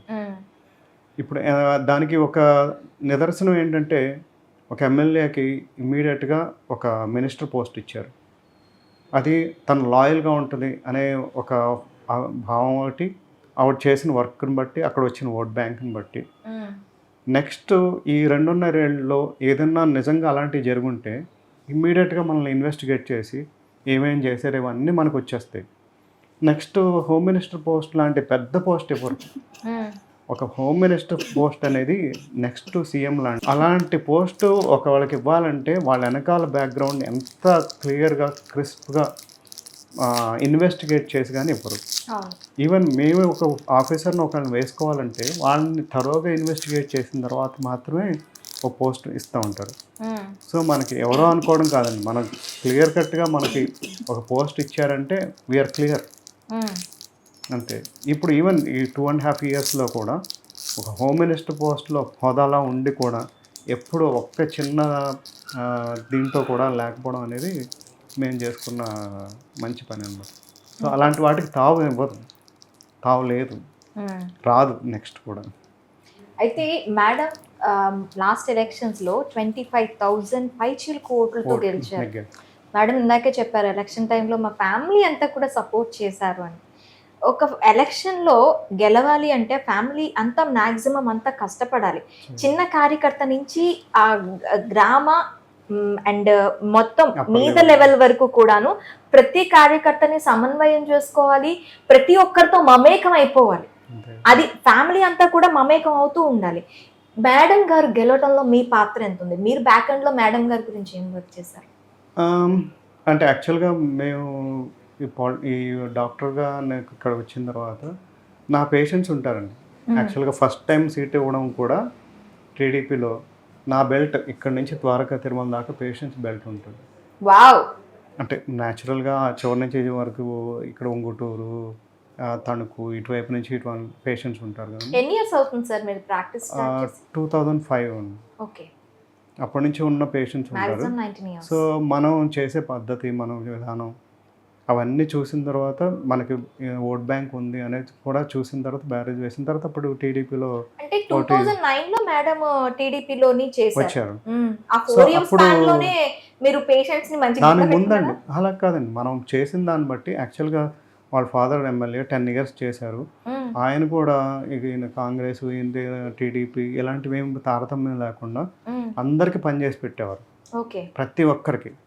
దాంతో ఏమైందంటే ఓవర్ 10 years నెగిటివ్ న్యాచురల్గా మామూలు వాళ్ళకే పెరుగుతూ ఉంటుంది. ఇప్పుడు మేము ఏమి చేయకపోయినా మీరు అన్నారే భూ కబ్జాలు అలాంటివి, అలాంటిది వేరే వాళ్ళు కాంగ్రెస్ వాళ్ళకి చేసామనుకోండి ఇంకా తారాస్థాయికి తీసుకెళ్ళిపోతారు. అవును. సో న్యాచురల్గా 10 yearsలో ఏం చేశారంటే బాగా నెగిటివ్ తీసుకొచ్చారు ఆయనకి. సో ఆయన్ని కాకుండా వేరే వాళ్ళు ఇవ్వాలి అన్నంత తీసుకొచ్చారనమాట. సో ఆల్టర్నేటివ్గా అప్పుడు ఆయన ఆవిడని సజెస్ట్ చేశారు మేడంని. అప్పుడు నన్ను అడిగారు అనమాట, పాపని ఇలాగా దీంట్లో ఇద్దాం అనుకున్నాను. తనకేమో అసలు ఇంట్రెస్ట్ లేదు. ఫస్ట్ టైం మీరు అసలు నా వల్ల కాదు, నేను ఎట్టి పరిస్థితుల్లో వద్దు, నాకు అసలు ఏమి నేను ఇంకా వాళ్ళ ఫాదర్ కి రాజకీయ వారసురాలు అనుకుంటున్నాను. అస్సలు ఇష్టం లేదు, అసలు ఆ తలపే లేదనమాట. సో ఆ టైంలో సరే ఎందుకు పర్వాలేదు, నా అంకుల్ ఎలాగో ఉంటారు, ఆయన చూసుకుంటారు వర్క్ అంతా, నీకు జస్ట్ నీ పేరు నామినల్గా పేరు ఉంటుంది తప్ప వేరే ఇబ్బంది ఏమి ఉండదు అని చెప్పి ఓకే, నేనే చెప్పి ఓకే చేసింది. సరే పర్వాలేదు చూద్దాం అన్నట్టు. ఆ ఫస్ట్ స్పీచ్ కూడా నేనే రాసిచ్చాను. నాకు ఏమి రాకపోయినా అక్కడ ఏం మాట్లాడాలి ఇవన్నీ కూడా నేను ఫస్ట్ టైం మొదలుపెట్టి ఆవిడ ఎక్కడైతే వెళ్తున్నారో ఆ ఏరియాకి వెళ్ళి, అంత ముందులా కాదు, మేమిద్దరం ఎడ్యుకేటెడ్, ఇలా డాక్టరు, సో మా పద్ధతి వేరేగా ఉంటుంది అని వాళ్ళందరినీ కన్విన్స్ చేసి వాళ్ళందరితో మళ్ళీ ఎక్కడెక్కడ ఆవిడ ముందు వెళ్తారో ఆ ఏరియా అంతా క్లియర్ చేసుకుంటూ వెళ్ళేవాడిని. అలాగే ఆ ఏరియాకి సంబంధించిన లోటుపాట్లు, ఈనాడు పేపర్లో వచ్చినవన్నీ కటింగ్స్ తీసి అవన్నీ అక్కడ ఉన్న ప్రాబ్లమ్స్ ఏంటి, సాల్వ్ చేయడానికి ఏమేమి అవసరం అలాంటివన్నీ కూడా ముందు ఫీడ్బ్యాక్ ఇచ్చి వెళ్తూ ఉండేవాళ్ళు. అయిన తర్వాత ఏమైందంటే వీళ్ళందరూ కొంచెం క్వార్టరీ ఉంటాయి అన్నమాట ఈ పాలిటిక్స్లో. సో అంతకుముందులా మేమేంటంటే ప్రతిదీ మేము మా డీజిల్ పెట్రోల్ మేమే కొట్టించుకుంటాం. ఎవరిని ₹1 అడిగి తీసుకోవడం కానీ వేరే వాళ్ళ మీద డిపెండ్ అవ్వడం ఇలాంటివి ఎప్పుడూ లేవు. సో న్యాచురల్గా ఏంటంటే వాళ్ళు ఎవరో చెప్పింది మేము తలోంచి చేయాలంటే మన సెల్ఫ్ రెస్పెక్ట్ ఒప్పుకోదు. సో అలాంటి పరిస్థితుల్లో కొన్ని నెగిటివ్ తీసుకొచ్చినప్పుడు ఏమైందంటే మనతో వదిలే పర్వాలేదు, మనకి ఇదే పాలిటిక్స్ పెద్ద ప్రాబ్లం కాదు, మనకి బ్రెడ్ అండ్ బటర్ కాదు, పర్వాలేదు వదిలేయండి. సో అప్పుడు టీడీపీకి మానేసి గుడ్ బై చెప్పేశారు అన్నమాట. సో దాని తర్వాత కూడా ఎక్కడికి వెళ్ళిన తర్వాత మనం చేసిన పనులు, అంతకుముందు చేసిన వర్క్, ఇక్కడ ఉన్న పేషెంట్స్ ఫీడ్బ్యాక్, అలాగే ఆవిడ ప్రతి గడపకి 4 సార్లు వెళ్ళారు. హార్డ్ వర్క్, ప్రతి గడపకి 4 సార్లు ఇంటికి వెళ్ళి వాళ్ళందరినీ ఇలా నేను అనిత అని, నేను నాన్ లోకల్ కాదు, ఇక్కడ కూడా వర్క్ చేస్తాం అనేది మనం చూపించారు. ఈవెన్ ఇప్పుడు కూడా మినిస్టర్ హోదాలో కూడా, హోమ్ మినిస్టర్ హోదా ఉన్నా కూడా ప్రతి ఇంటికి ప్రతి గడపకి వెళ్ళి ఒక 5 minutes వాళ్ళతో స్పెండ్ చేయడం, వాళ్ళందరితో మమేకమవడం, అలాగే కార్యకర్తలను అందరినీ కలుపుకోవడం, ఎవరైనా పెద్ద ప్రెషర్ పెట్టడానికి ట్రై చేసినా దానికి తలవగ్గకపోవడం, తను నమ్మిందే మంచిగానే తను తీసుకోవడం, దానిలోనే ప్రయాణించడం, దేనికి ఎలాంటి ఒత్తిడికి లొంగకుండా ఉండడం, అవి మెయిన్ పాజిటివ్ పాయింట్స్ అన్నమాట.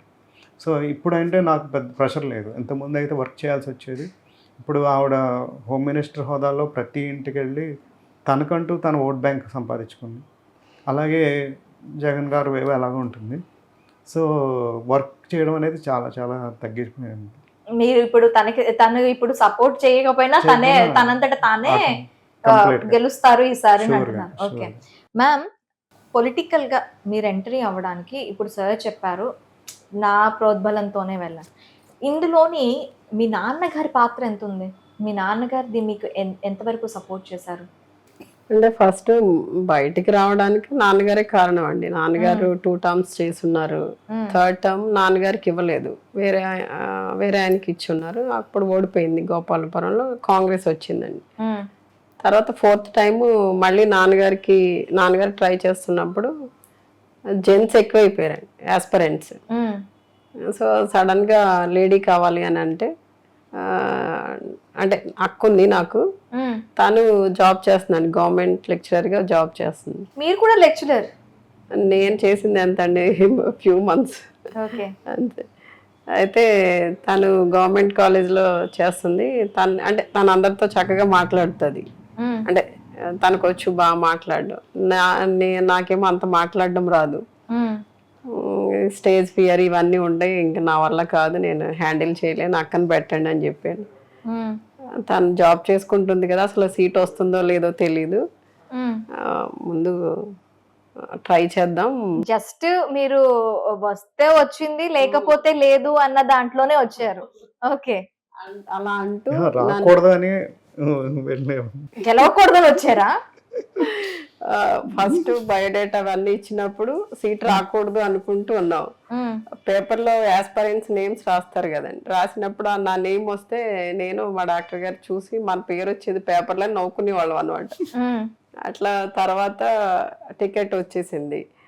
ఆ బీఫామ్ అది నేను వెళ్ళకుండానే మా డాడీకి ఎంటీ బీఫామ్ ఇచ్చి పంపించారు. సరే ఇక్కడ వచ్చిన తర్వాత అంతా ఫిల్ చేసుకుని అంతా చేసి ఎలక్షన్కి వెళ్ళిన తర్వాత మధ్యలో కొన్ని డిస్టర్బెన్సెస్ వచ్చినాయి అనమాట. అప్పుడు అంటే మ్యాండేట్ మార్చేస్తున్నారు అనే వాయిస్ కూడా వచ్చింది, వేరే వాళ్ళకి ఇస్తున్నాము. సరే మేమే వెళ్ళి అప్పుడు ఎంపీ మురళీమోహన్ గారు అనమాట, డాక్టర్ గారు నేను వెళ్ళి మాకు వద్దండి, మీకు ఎవరు మంచి క్యాండిడేట్ ఉంటే ఇచ్చేసుకోండి, మాకు అంత అవసరం లేదు పాలిటిక్స్ అని చెప్పి వచ్చేసాం.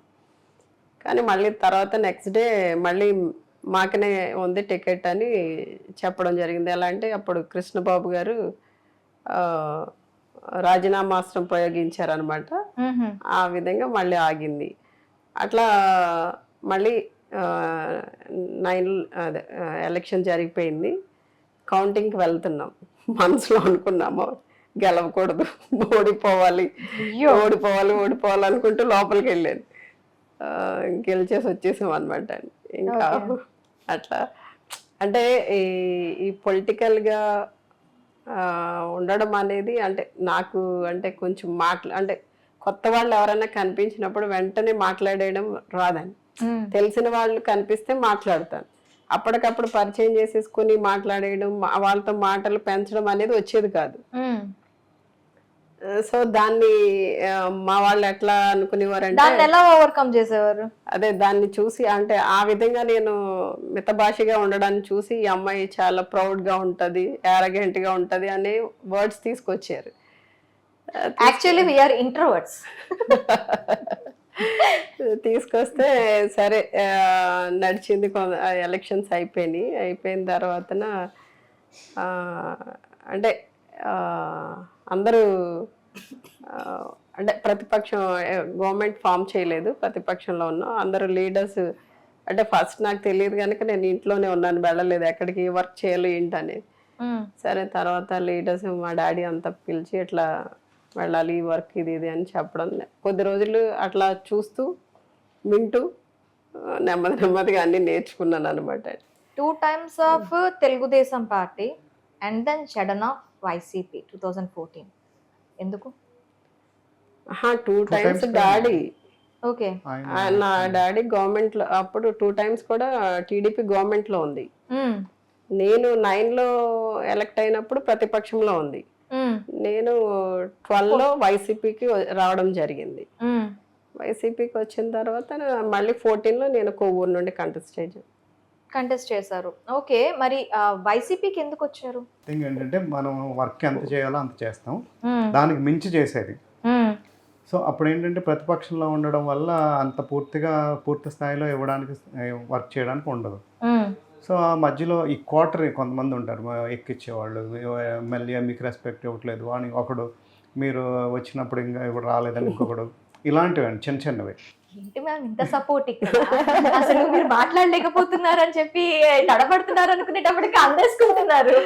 ఇంత సపోర్ట్ ఎలా సంపాదించారు? అసలు కమ్యూనికేషన్ చాలా తక్కువ అంటున్నారు. మీ మ్యారేడ్ లైఫ్ లో చాలా, ఇప్పుడు నేను చూసిన దాన్ని బట్టి ఈ లైఫ్ స్పాన్ లో దగ్గర 2005 ఆ టైంలో మ్యారేజ్ అయింది.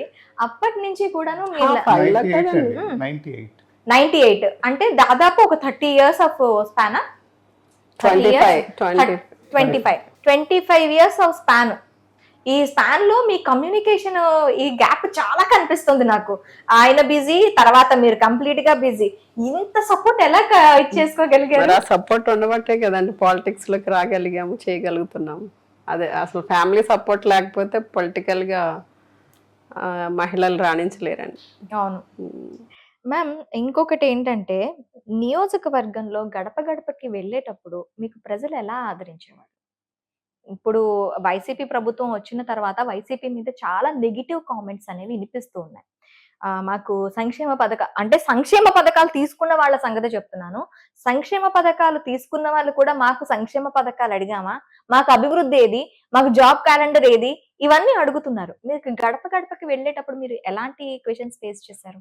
అంటే అలా అడిగే వాళ్ళు సింపథైజర్స్ కాదండి పార్టీకి. హ్మ్. ఫస్ట్ హ్మ్. వాళ్ళు ఎందుకు అడుగుతున్నారు అంటే మేము ప్రతి కుటుంబానికి వెళ్ళినప్పుడు కూడా అక్కడ ఎలా ఉంటుందంటే ఇలా అంటే జనరల్గా మనం వెళ్ళి మీకు ఏమి లబ్ధి వచ్చింది అని మనం నోటి మాటగా అడిగితే వాళ్ళు ఏమీ రాలేదనే చెప్తారు. అవును. లబ్ధి పొందినవాడు ఎప్పుడు చెప్పరు. అంతేగాని తెలివిగా సీఎం గారు ఏం చేశారంటే ఒక బుక్లెట్ ఇచ్చారండి మాకు. హ్మ్. అవి మొత్తం ఆ ఫ్యామిలీలో ఎవరికి ఏమో అంటే రైతులుగా ఉంటే రైతులకి రైతు భరోసా అని, చదువుకునే పిల్లలు ఉంటే అమ్మఒడి, విద్యా దీవెన, వసతి దీవెన, ఇట్లా మొత్తం ఎవరికి ఆ ఫ్యామిలీలో ఏ కేటగిరీ వాళ్ళకి ఏ లబ్ధి వచ్చింది అనేది మొత్తం టోటల్ అమౌంట్ ఇవన్నీ కూడా ఆ బుక్లెట్లో ప్రింట్ చేసి ఇచ్చారు. హ్మ్. మేమైతే ఫస్ట్ వెళ్ళగానే అడుగుతాం అనమాట, అమ్మ ఏమి ఇచ్చారు జగన్ అన్న మీకు అని అంటే, కొంతమంది అయితే హ్యాపీగా మేము అది తీసుకున్నాం ఇది తీసుకున్నాం అంటే అమ్మఒడి ఉండడం వల్ల మా పిల్లల్ని హ్యాపీగా చదివించాం, లేదా విద్యా దీవెన వసతి దీవెన రావడం వల్ల మా పిల్లల్ని ఇంజనీరింగ్ చదివిస్తున్నాం, ఇవన్నీ చెప్తారు. కొంతమంది తెలిసి చెప్తారో తెలియక చెప్తారో, అబ్బాయి మేము ఏం తీసుకోలేదు మాకేం రాలేదంటారు. ఏమి రాలేదంటే ఆ బుక్లెట్ తీసి అమ్మాయి వచ్చినాయి కదా, వచ్చినాయి అండి అంటారు నెమ్మదిగా. కొంతమంది అయితే అసలు ఇంకా బుక్లెట్ నిండా మొత్తం అన్ని సంక్షేమ పథకాలు ఉంటాయి వాళ్ళకి, దాని గురించి ఏమీ మాట్లాడరు. మీరు అన్నట్టు ఏదో ఒకటి జాబ్ క్యాలెండర్ రాలేదనో లేకపోతే అదే ఇప్పుడు అన్నీ వచ్చి హౌస్ సైట్ రాలేదనుకోండి వాళ్ళకి, దాని గురించే ఫైటింగ్లా మాట్లాడతారు అనమాట, మాకు అది ఎందుకు లేదు అని. అంటే వాళ్ళకి ఎలిజిబిలిటీ ఉండాలి ఫస్ట్ మనం ఇవన్నీ ఇవ్వడానికి. వాళ్ళకి సొంత ఇల్లు ఉందనుకోండి, వాళ్ళు ఆల్రెడీ హౌస్ ట్యాక్స్ పే చేస్తున్నారు అనుకోండి, ఇవ్వము. కానీ అలాంటి వాళ్ళు కూడా అడుగుతూ ఉంటారు, వాళ్ళందరికి ఇచ్చారు మాకెందుకు లేదు అన్నట్టు మాట్లాడతారు. అట్లా అంటే ఈ రోజుల్లో అందరినీ సాటిస్ఫై చేయడం అనేది కష్టం. సాటిస్ఫై చెయ్యటం కష్టం, అందరినీ సాటిస్ఫై చేయడం కాదు, ఒక మనిషిని సాటిస్ఫై చేయడం కష్టం. ఇది మాత్రం ఒప్పుకుంటాను. అంటే ఇప్పుడు ఎలా అడుగుతారంటే పర్సనల్ గా అన్ని అర్హతలు ఉండి అన్ని సంక్షేమ పథకాలు వచ్చినాయి అనుకోండి, హ్యాపీ. కొంతమంది అయితే కొంతమంది భలే చెప్తారండి, నిజంగా వాళ్ళకి ఏ సంక్షేమ పథకం రాదు అంటే, వాళ్ళు చిన్నపిల్లలు లేకుండా అంటే చదువుకునే పిల్లలు లేరు, వాళ్ళకి పెళ్ళిళ్ళు అయిపోయినాయి అనుకోండి, వాళ్ళు వెళ్ళిపోయారు, స్టడీస్లో ఎవరు లేరు పిల్లలు, అలానే వీళ్ళు ఇంకా 45 years రాలేదు మహిళలకి, వాళ్ళకి చేయూత కానీ కాపు నేస్తం కానీ ఈబీసీ నేస్తం కానీ ఏమీ లేదు, వాళ్ళకి పొలం లేదు, రైతు భరోసా ఇలాంటి ఏ పథకాలు రాకుండా జస్ట్ వాళ్ళకి ఎంత ఒక 2000 3000 లేకపోతే 5000 జస్ట్ ఇది ఆ డోక్రా మహిళగా ఉండి ఆమెకి 0 వడ్డీ మాత్రమే వస్తుంటుంది. అది తీసుకుని కూడా ఆమె చాలా హ్యాపీగా, ఇది ఇవ్వకపోయినా కూడా మేము జగనన్నకి ఓటేస్తామండి, జగనన్న అంటే మాకు చాలా అభిమానం అని చెప్తారు. కొంతమంది లక్షలు 10 లక్షలు 15 లక్షలు తీసుకున్నా కూడా ఇంకా ఏదో రాలేదని అడుగుతారు. అలా ఉంటుందండి మైండ్ సెట్. ఓవరాల్ గా బ్రహ్మరథం పడుతున్నారండి, లేకపోతే ఉతికి ఆరేసేస్తారు. మామూలుగా మనం ఎలక్షన్ టైంలో 5 ఏళ్ళకి ఒకసారి. అవును మేడం, ఇది మాత్రం నిజంగా ఒప్పుకోవాలి. మేము ఒక ఊర్లో అది చూస్తే అక్కడ ప్రజలు చెప్పిన మాటలు ఏంటంటే, మేడం గారు అంటే మీరు కొంతమంది చెప్పిన వాళ్ళు అంటే మీకు దగ్గరగా మీ దగ్గరికి వచ్చి కొంత లబ్ధి పొందలేని వాళ్ళు, ఇలాంటి వాళ్ళు ఉంటారు కదా, వాళ్ళు ఎప్పుడు అవైలబుల్ గా ఉండరు, నియోజకవర్గంలోనే ఉండరు ఆమె అని చెప్పి ఒక టాక్ ఉంది. ఇది నిజమే అంటారా? 24 గంటలు అక్కడే ఉంటామండి. యాక్చువల్లీ ఒక మినిస్టర్ గా ఉండి ఎవరు కూడా కాన్స్టెన్సీలో ఇంత టైం స్పెండ్ చేయరు. అంటే జనరల్ గా వేరే వేరే డిస్ట్రిక్ట్స్ కి వెళ్ళడమో లేకపోతే వాళ్ళకి వేరే వర్క్ పెట్టుకొని వాళ్ళ పర్సనల్ బిజినెస్ డెవలప్ చేసుకునే దేనికో కొంత సమయాన్ని కేటాయిస్తారు. కానీ నేను టోటల్ గా టైం అంతా కూడా ఉన్న టైం అంతా కూడా అంటే సీఎం గారు అక్కడ మీటింగ్స్ కానీ రివ్యూస్ కానీ, లేదా నేను ఎన్టీఆర్ డిస్ట్రిక్ట్ కి ఇన్ఛార్జ్ మినిస్టర్ గా ఉన్నాను, అక్కడ సీఎం గారు ప్రోగ్రామ్స్ ఇవన్నీ లేకపోతే ఖచ్చితంగా కాన్స్టెన్సీలోనే ఉంటాను. ఇంకా అంత ఫ్రీ యాక్సెస్ ఇచ్చినా కూడా నేను అవైలబుల్ గా లేనన్నారంటే అసలు వాళ్ళు అందుబాటులో ఉండే వ్యక్తులు కాదనుకుంటాను. వాళ్ళు అందుబాటులో ఉండేవాళ్ళు అంతే కాదు. కదా? అంటే వాళ్ళు ఏదో వాళ్ళ పని మీద పోతుంటారండి. మనతో అవసరాలు లేకపోవచ్చు, లేదా పొలిటికల్ గా వాళ్ళకి తెలియకపోవచ్చు. ఓకే మ్యామ్, జగన్ గారు ఫస్ట్ క్యాబినెట్ ఏర్పాటు చేసినప్పుడే 2.5 years మాత్రమే మంత్రి పదవి ఉంటుంది అన్నారు చెప్పారు.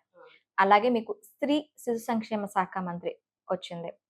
అది వెల్ అండ్ చాలా బాగా నిర్వర్తించారు. మహిళలకి అన్ని విధాలుగా తోడ్పడ్డారు.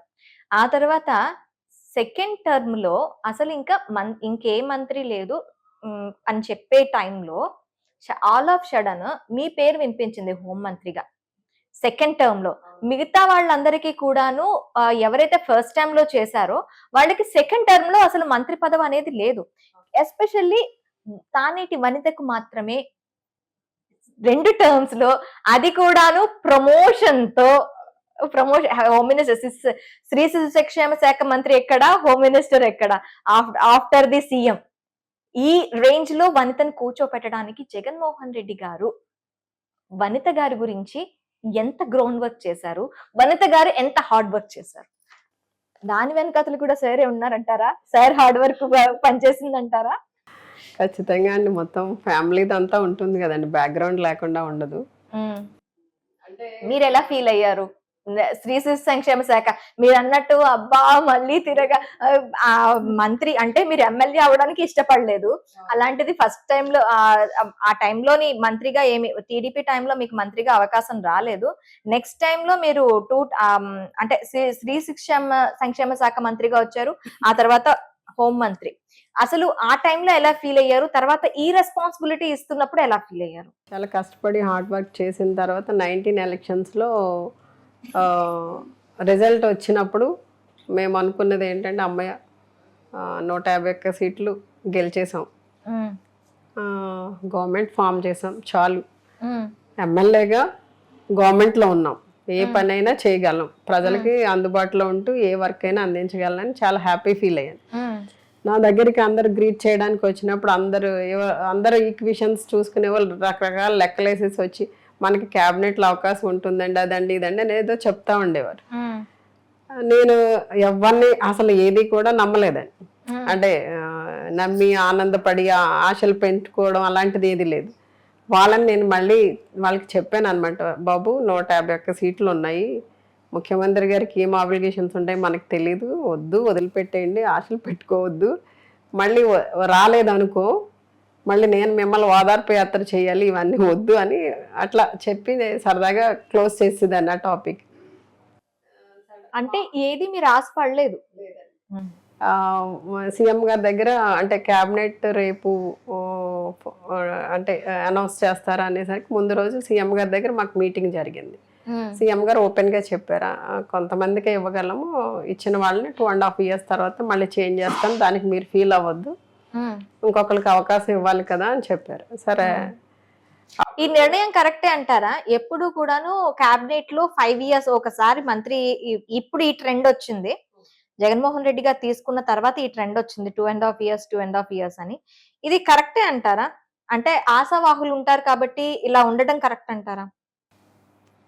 అంటే అది కొంతమందికి అవకాశం ఇచ్చినట్టు అవుతుంది కదండి. అంటే ఒక్కసారి అయితే 25 మందే ఉంటాము, 5 years వాళ్ళే కొనసాగే కంటే మధ్యలో చేంజ్ చేసి ఇవ్వడం వల్ల ఇంకా కొంతమందికి అవకాశం ఇచ్చిన వాళ్ళం అవుతాం కదా.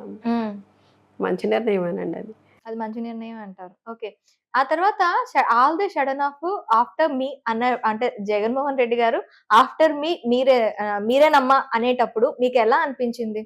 మీరు ఈ బాధ్యత తీసుకోగలను, చేయగలను అనిపించిందా? యాక్చువల్లీ ఫస్ట్ క్యాబినెట్ లోకి తీసుకునేటప్పుడు మాకు కాల్స్ వచ్చినాయి అండి. విజయసాయి రెడ్డి గారు ఫోన్ చేసి మాకు చెప్పారు, ఎట్లా మీరు క్యాబినెట్ లో ఉన్నారు, మీరు ప్రమాణ స్వీకారం ఎట్లా చేస్తారు, దేవుని మీదనా లేకపోతే మనసాక్షితోనా అనేది అడిగారు. అడిగితే చెప్పడం జరిగింది. ఇంకా అప్పుడు కూడా వస్తుందని అనుకోలేదు కదండి. కాల్ వచ్చేసరికి చాలా హ్యాపీ అనిపించింది. తర్వాత ప్రమాణ స్వీకారాలు అయిపోయాయి, అది మా పోర్ట్ఫోలియో ఏంటి అనేది చెప్పడం జరిగింది, అయిపోయింది. సెకండ్ టర్మ్ అనేది ఈ కరోనా వల్ల యాక్చువల్లీ 2.5 yearsకి మమ్మల్ని రిజైన్ చేయమనాలి, ఇంకొక 4 months ఎక్స్టెండ్ చేశారు. ఒక క్యాబినెట్లో రిజైన్ చేయమని చెప్పారు. మేమంతా రిజైన్ చేసేసి వచ్చేసాము. వచ్చిన తర్వాత బయటకు వచ్చి మీడియా వాళ్ళంతా అడుగుతున్నారు అనమాట, ఎట్లా రిజైన్ చేశారు కదా, ఏంటి మీ ఫీలింగ్ ఏంటి. నేనైతే చాలా హ్యాపీ ఫీల్ అయ్యానండి. ఎందుకనంటే ఒక మంత్రి ఎమ్మెల్యేగానే ఉండట్లేదు, ఇప్పుడు మంత్రి పదవి ఇచ్చారు, దీన్ని ఎలా తట్టుకోవాలమ్మా, ఇప్పుడే ప్రశాంతంగా ఉన్నాను అన్నారా? అంటే కొంచెము ఎంతైనా డిపార్ట్మెంట్ వర్క్ ఉంటుంది, ఈ రివ్యూస్ ఉంటాయి, ఎక్కడ ఏది జరిగినా డిపార్ట్మెంట్ పరంగా బాధ్యత తీసుకోవాలా, రెస్పాండ్ అవ్వాలా. మళ్ళీ మధ్య మధ్యలో కొన్ని ప్రోగ్రామ్స్ సెంట్రల్ గవర్నమెంట్ నుండి ఈ డేట్స్లో ఇది చెయ్యాలి అనేది ఉంటుంది. కొంచెం ఎంతైనా కాన్సెన్సీకి కొంత టైము తక్కువ ఇచ్చేవాళ్ళం. సో ఇంకా రిజైన్ చేసేసిన తర్వాత ఇంకా మొత్తం టైం అంతా కాన్సెన్సీకే ఉంటుంది. ఇంకా ఎన్నికలు కూడా దగ్గర పడుతున్నాయి కదా, ఈ లోపల అంతా కొంచెం ఫీల్డ్లోకి వెళ్ళి వర్క్ చేసుకుంటే ఇంకా బాగుంటుంది అనేది హ్యాపీగా చెప్పాను. నేను కూడా ఈ 2.5 yearsలో ఆ డిపార్ట్మెంట్లో నేను ఏది చేయాలనుకున్నానో దానికి సీఎం గారు కూడా చాలా సపోర్ట్ చేయడం, చాలా చక్కగా ఎప్పటి నుండో ఒక 7-8 years నుండి పెండింగ్ ఉన్న ప్రమోషన్స్ అన్నీ ఇచ్చామండి. చక్కగా ఎప్పటికప్పుడు ట్రాన్స్ఫర్స్ చేసాం, ఎవరికి ఏ ఇబ్బంది వచ్చినా కూడా మేము ఉన్నామని రెస్పాండ్ అయ్యేవాళ్ళం. అట్లా డిపార్ట్మెంట్ అంతా కూడా చాలా చక్కగా నడిపించడం జరిగింది. తర్వాత సెకండ్ క్యాబినెట్లోకి నేను ఛాన్స్ లేదనుకునే డైరెక్ట్గా నేను రిజైన్ చేసిన తర్వాత డైరెక్ట్ కొవ్వూరు వెళ్ళి ఇంటికి కూడా రాకుండా ఆ లీడర్స్ అందరినీ పిలిచి మీటింగ్స్ పెట్టి, నేను ఒక 2 daysలో మొత్తం ప్రిపేర్ అయ్యి వస్తాను, రెడీగా ఉండండి, గ్రౌండ్ లెవెల్లోకి వెళ్ళిపోదాం అని చెప్పేసి వచ్చాను. వచ్చి ఇక్కడ వచ్చి గ్రౌండ్ లెవెల్లోకి వెళ్తానని చెప్పిన వాళ్ళు గన్ మ్యాన్లు వేసుకొని వెళ్ళారు. అయితే వచ్చి ఇక్కడ మొత్తం అంతా కొంచెం అంతా సర్దుకుంటున్న టైంలో మా వాళ్ళు పుష్ప శ్రీవాణి గారు ఫోన్ చేశారండి ఒకరోజు. ఫోన్ చేసి ఏంటండి ఏం చేస్తున్నారు అది ఇది అని మాట్లాడుకుంటున్నాం. అంటే ఏం లేదండి, ఊరికే ఇంకా రేపటి నుండి వెళ్ళాలి కదా, పార్టీ బాధ్యతలు తీసుకోవాలి అది ఇది అని చెప్పి, అంటే లేదండి మీకు కొద్దిగా అవకాశం ఉండేలా కనిపిస్తుంది నాకు అనేసి ఆవిడ అన్నారు. నేను పెద్ద పట్టించుకోలేదు. నెక్స్ట్ డే మళ్ళీ చేశారు ఆవిడే. చేసి ఏవో ఈక్వేషన్స్ చెప్తున్నారు, ఎందుకు వస్తుందండి మనకి, చెప్పారు కదా సీఎం గారు మొత్తం అందరినీ మార్చేస్తానన్నారు కదా, మనకి ఎందుకు వస్తుంది. ఈ లోపల ఒక మీడియా మిత్రుడు కూడా ఫోన్ చేసి ఆయన కూడా సేమ్ ఈవిడ ఏ ఈక్వేషన్స్ చెప్తున్నారు అదే చెప్పారు. సరే అయిపోయింది. థర్డ్ డే మళ్ళీ ఫోన్ చేసి ఇద్దరు చేశారండి, ఇద్దరు మళ్ళీ అదే చెప్తున్నారు అనమాట. 4th day నేను చేశానండి వాళ్ళకి. 3 days నేను పట్టించుకోలేదు.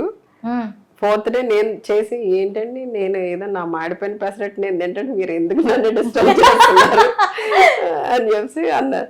అంటే లేదండి, అప్పుడు ఆ మీడియా మిత్రుడు అన్నారన్నమాట, నాకు సీఎంఓ నుండి చాలా బలమైన ఇన్ఫర్మేషన్ ఉందండి, సెకండ్ క్యాబినెట్లో మీరు ఉంటారు అని చెప్పారు. అది కూడా కీలకమైన పోస్ట్ లో ఉండబోతున్నారు. అలా అది పోర్ట్ఫోలియో చెప్పలేదండి, ఉంటారు అన్నట్టు. నేను అప్పుడు అన్నాను, ఉంటారు అని మీరు చెప్తున్నారు అంటే పాలిటిక్స్ ఏముందని చివరి నిమిషంలో కూడా చేంజ్ అయిపోవచ్చు అంతే కదా, అందుకని నేను పెద్ద హోప్ పెట్టుకోలేదు, చాలా ప్రశాంతంగా ఉన్నాను. అయిపోయింది. ఈ లోపల మరి ఎందుకు వచ్చిందో తెలీదు, మా కాన్స్టెన్సీలో ఉన్న వాళ్ళందరూ ఫోన్లు చేయడం, సెకండ్ క్యాబినెట్లో మనం ఉండాలండి, ఏదో మనం అడిగితే మనకి ఇచ్చేస్తారు అన్నట్టు వీళ్ళు ఏదో పెద్ద డిమాండ్స్ అనమాట, మనం ఉండాలండి, అది కూడా మళ్ళీ మీరు హోమ్లో తిరిగి రావాలండి, అందరూ అదే మాట. ఇదేంటి వీళ్ళకి ఎప్పుడు కలిగింది హోమ్ కాలేదండి, పోర్ట్ఫోలియో అనేది మన ఇష్టం కాదు కదా, సీఎం గారి ఇష్టం, మీరెందుకు దాన్ని ఎందుకు అడుగుతున్నారంటే లేదండి మీరు హోమ్లో మళ్ళీ తిరిగి రావాలండి. ఇదేంటి చాలా విచిత్రంగా ఉంది వీళ్ళ కోరిక అనుకున్నాను. సరే అయిపోయిన తర్వాత ఒక రోజు లిస్ట్ వస్తుందండి టీవీలో, సాక్షి టీవీలోనే చూశాను నేను ఆ లిస్ట్ వస్తుంటే, ఇక్కడ అందరం బయట కూర్చుని ఉన్నాము టీవీలో చూస్తున్నాం. పశ్చిమ గోదావరి జిల్లా నుండి అనేసరికి ఆయన కూడా బ్రేక్ తీసుకుని చెప్పాడు. ఇంకా టెన్షన్. చూస్తుంటే మొత్తానికి కొవ్వూరు నుండి అని చెప్పి నా పేరు చెప్పారు. చెప్పిన తర్వాత అంటే నేను అంత హ్యాపీ ఫీల్ అవ్వలేదండి. ఎందుకని అంటే ఆల్రెడీ ప్రిపేర్ అయిపోయాం కదా గ్రౌండ్లోకి వెళ్ళిపోవడానికి, మళ్ళీ సెకండ్ క్యాబినెట్లోకి ఎందుకు తీసుకున్నారని కొంచెం మళ్ళీ డిసప్పాయింట్ అయ్యారు. బాధగా అనిపించి సరే ఈ లోపల వీళ్ళు ఫోన్లు చేసి మీకు హోమ్ అండి అని చెప్తున్నారు. ఇంకా బాధ అనిపించింది. ఎందుకు అని అంటే అదే చాలా హార్డ్ అండ్ రెస్పాన్సిబిలిటీ ఒక మహిళగా లా అండ్ ఆర్డర్ ని తీసుకోవడం అండ్ దాని వైపు కనీసం అవగాహన మన ఫ్యామిలీస్ లో కూడా లా అండ్ ఆర్డర్ మీద ఇక్కడ అవగాహన లేదు. అవును, చాలా ఇట్లా అంటుంటే ఇంకా బాధ వచ్చేస్తుందండి. ఎక్కడ హ్యాపీనెస్ లేదు. ఆ రోజు ప్రమాణ స్వీకారానికి వెళ్ళినప్పుడు కూడా నేను వెహికల్ దిగ్గానే చాలా మంది పోలీసులు వచ్చి విష్ చేస్తున్నారు అనమాట. ఒక ఆయన సుచరిత గారి దగ్గర వర్క్ చేశారు ఓఎస్డీగా. ఆయన వచ్చేసి అమ్మ మీకే హోమ్ అమ్మ అని ఆయన చెప్పేస్తున్నారు. ఇంకా మాడిపోతుంది నా ఫేసు. ఇంకా బాధగా పెట్టుకుని వెళ్ళి ప్రమాణ స్వీకారం అయిపోయిన తర్వాత సీఎం గారిని కలవడానికి మొత్తం ఫ్యామిలీ మెంబర్స్ అందరం వెళ్ళాం. వెళ్తే అంటే అంటున్నారు కానీ కన్ఫర్మేషన్ కాదు కదండి, అది ఊరికే వీళ్ళు అంటున్నారు. సరే సీఎం గారిని కలిసిన తర్వాత సీఎం గారు కూడా అమ్మ తల్లి మీకు ప్రమోషన్ ఇస్తున్నాను అన్నారు కానీ సీఎం గారు పోర్ట్ఫోలియో చెప్పలేదు. సరే ఏమి ఇస్తున్నారని ఎట్లా అడుగుతాం, అడగలేం కదా. సరే థ్యాంక్స్ చెప్పి కలిసి అందరం ఫ్యామిలీ మెంబర్స్ అందరం సీఎం గారితో ఫోటో దిగి బయటకు వచ్చాం. బయటకు రాగానే టీవీలో స్క్రోల్ అవుతుంది, అక్కడ మీడియా మిత్రులకు దొరికాం. అట్లా అనమాట. అంటే చెప్పాలి అంటే ప్రతి చిన్నదానికి ఆన్సరబుల్ అండి. సో కొంచెం ఇది అంత టఫ్ జాబ్ అని చెప్పి కొంచెం నేను ఫస్ట్లో చాలా భయపడ్డాను. పర్వాలేదు. సార్, మేడం కి హోమ్ మినిస్టర్ అన్న తర్వాత మీకు ఎలా అనిపించింది? ఇప్పుడు ఈ రెస్పాన్సిబిలిటీ కూడా నేనే తీసుకోవాలా అనిపించింది? అలా ఏం లేదండి, తను ఆల్రెడీ ఆవిడ ఫుల్లీ ట్రైన్డ్. ఓకే, స్త్రీ శిశు సంక్షేమ శాఖలోనే ఫుల్ ట్రైన్ ఇప్పుడు చేసేసారా? స్త్రీ శిశు సంక్షేమ శాఖలో ఉన్నప్పుడు కోవిడ్ వచ్చిందండి. అసలు నరసంచారం లేదు అసలు. ఇప్పుడు కోవిడ్ అనేది డాక్టర్ కాదు, యాక్టర్ కాదు, ఎవ్వరు అసలు ఆ అడుగు పెట్టని కండిషన్లో కూడా ఇప్పుడు వార్డ్స్లోను ఆ ఊర్లో మొత్తం అన్ని తిరిగేవారు. శానిటైజేషన్ ఎలా ఉంది, ఇక్కడ చేయలేదు, ఇవి పెట్టండి అని చాలా చాలా ఎక్కువ. అసలు ఒక అబ్బాయి, ఒక మగాడు కూడా చేయని పని అవుట్ చేశారు అనమాట ఆ టైంలో. సో అది చాలా చాలా హార్డ్ వర్క్, అసలు ఎవరు చేయలేంది. అసలు ఒక్క మనిషి కూడా లేని ప్లేస్లోకి ఆవిడ వెళ్ళారు. వెళ్ళి అవన్నీ శానిటైజేషన్ మొత్తం వర్క్లు చేయించారు అనమాట. అది చాలా ఇంపార్టెంట్, అంటే ఇంపార్టెంట్ పీరియడ్ అని, అసలు ఎవరు చేయని పని. సో ఆ విమెన్ అండ్ వెల్ఫేర్ దాంట్లో కూడా ప్రమోషన్స్ అవి ఇవ్వడం, బ్యాక్లాగ్స్ ఏమీ లేకుండా మొత్తం ప్రక్షాళన చేసి ఒక విమెన్ అండ్ చైల్డ్ వెల్ఫేర్ మొత్తం డిపార్ట్మెంట్ని పూర్తిగా ప్రక్షాళన చేసి ఒక్క బ్యాక్లాగ్ కూడా లేకుండా చేశారు.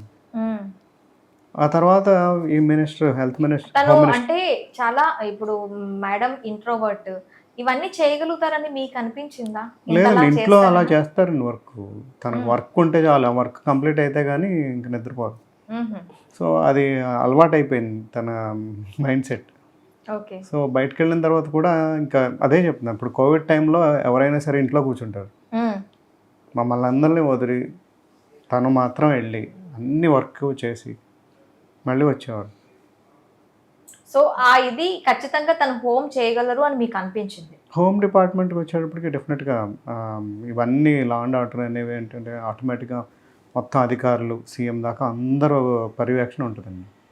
సో పైనుంచి వచ్చినవి అన్నీ లా ఏవైతే ఉన్న ప్రోటోకాల్స్ ఉంటాయో అవన్నీ వీళ్ళు ఫాలో అయితే సరిపోతుంది. సో ఈ వచ్చిన తర్వాత కూడా డిపార్ట్మెంట్కి ఏం చేయాలని ఆలోచిస్తూ వాళ్ళు ఏమేమి అవసరాలు ఉంటాయి, వాళ్ళ నీడ్స్ ఏంటి, అవన్నీ తీసుకెళ్ళి మళ్ళీ జగన్ గారికి తీసుకెళ్ళి చాలా వర్కులు చేయించుకున్నారు.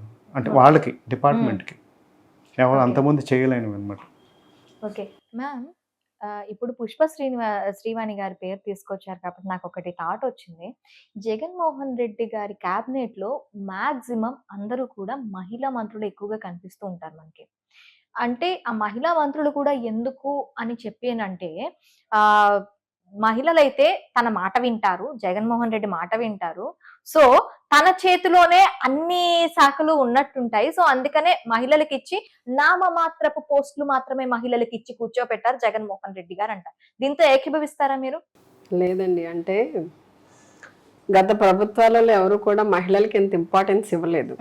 ఇప్పుడు ఒక మహిళ హోమ్ మినిస్టర్ గా ఎప్పుడున్నారంటే రాజశేఖర రెడ్డి గారి టైంలో ఫస్ట్ పీరియడ్ లో కూడా మహిళా సుచరిత సుచరిత గారు ఉన్నారు. ఇప్పుడు మీరున్నారు కాదండి, రాజశేఖర రెడ్డి గారు, సవితా టైంలో ఇంద్రారెడ్డి గారు. మాత్రమే ఫస్ట్ మహిళ ఉన్నారు.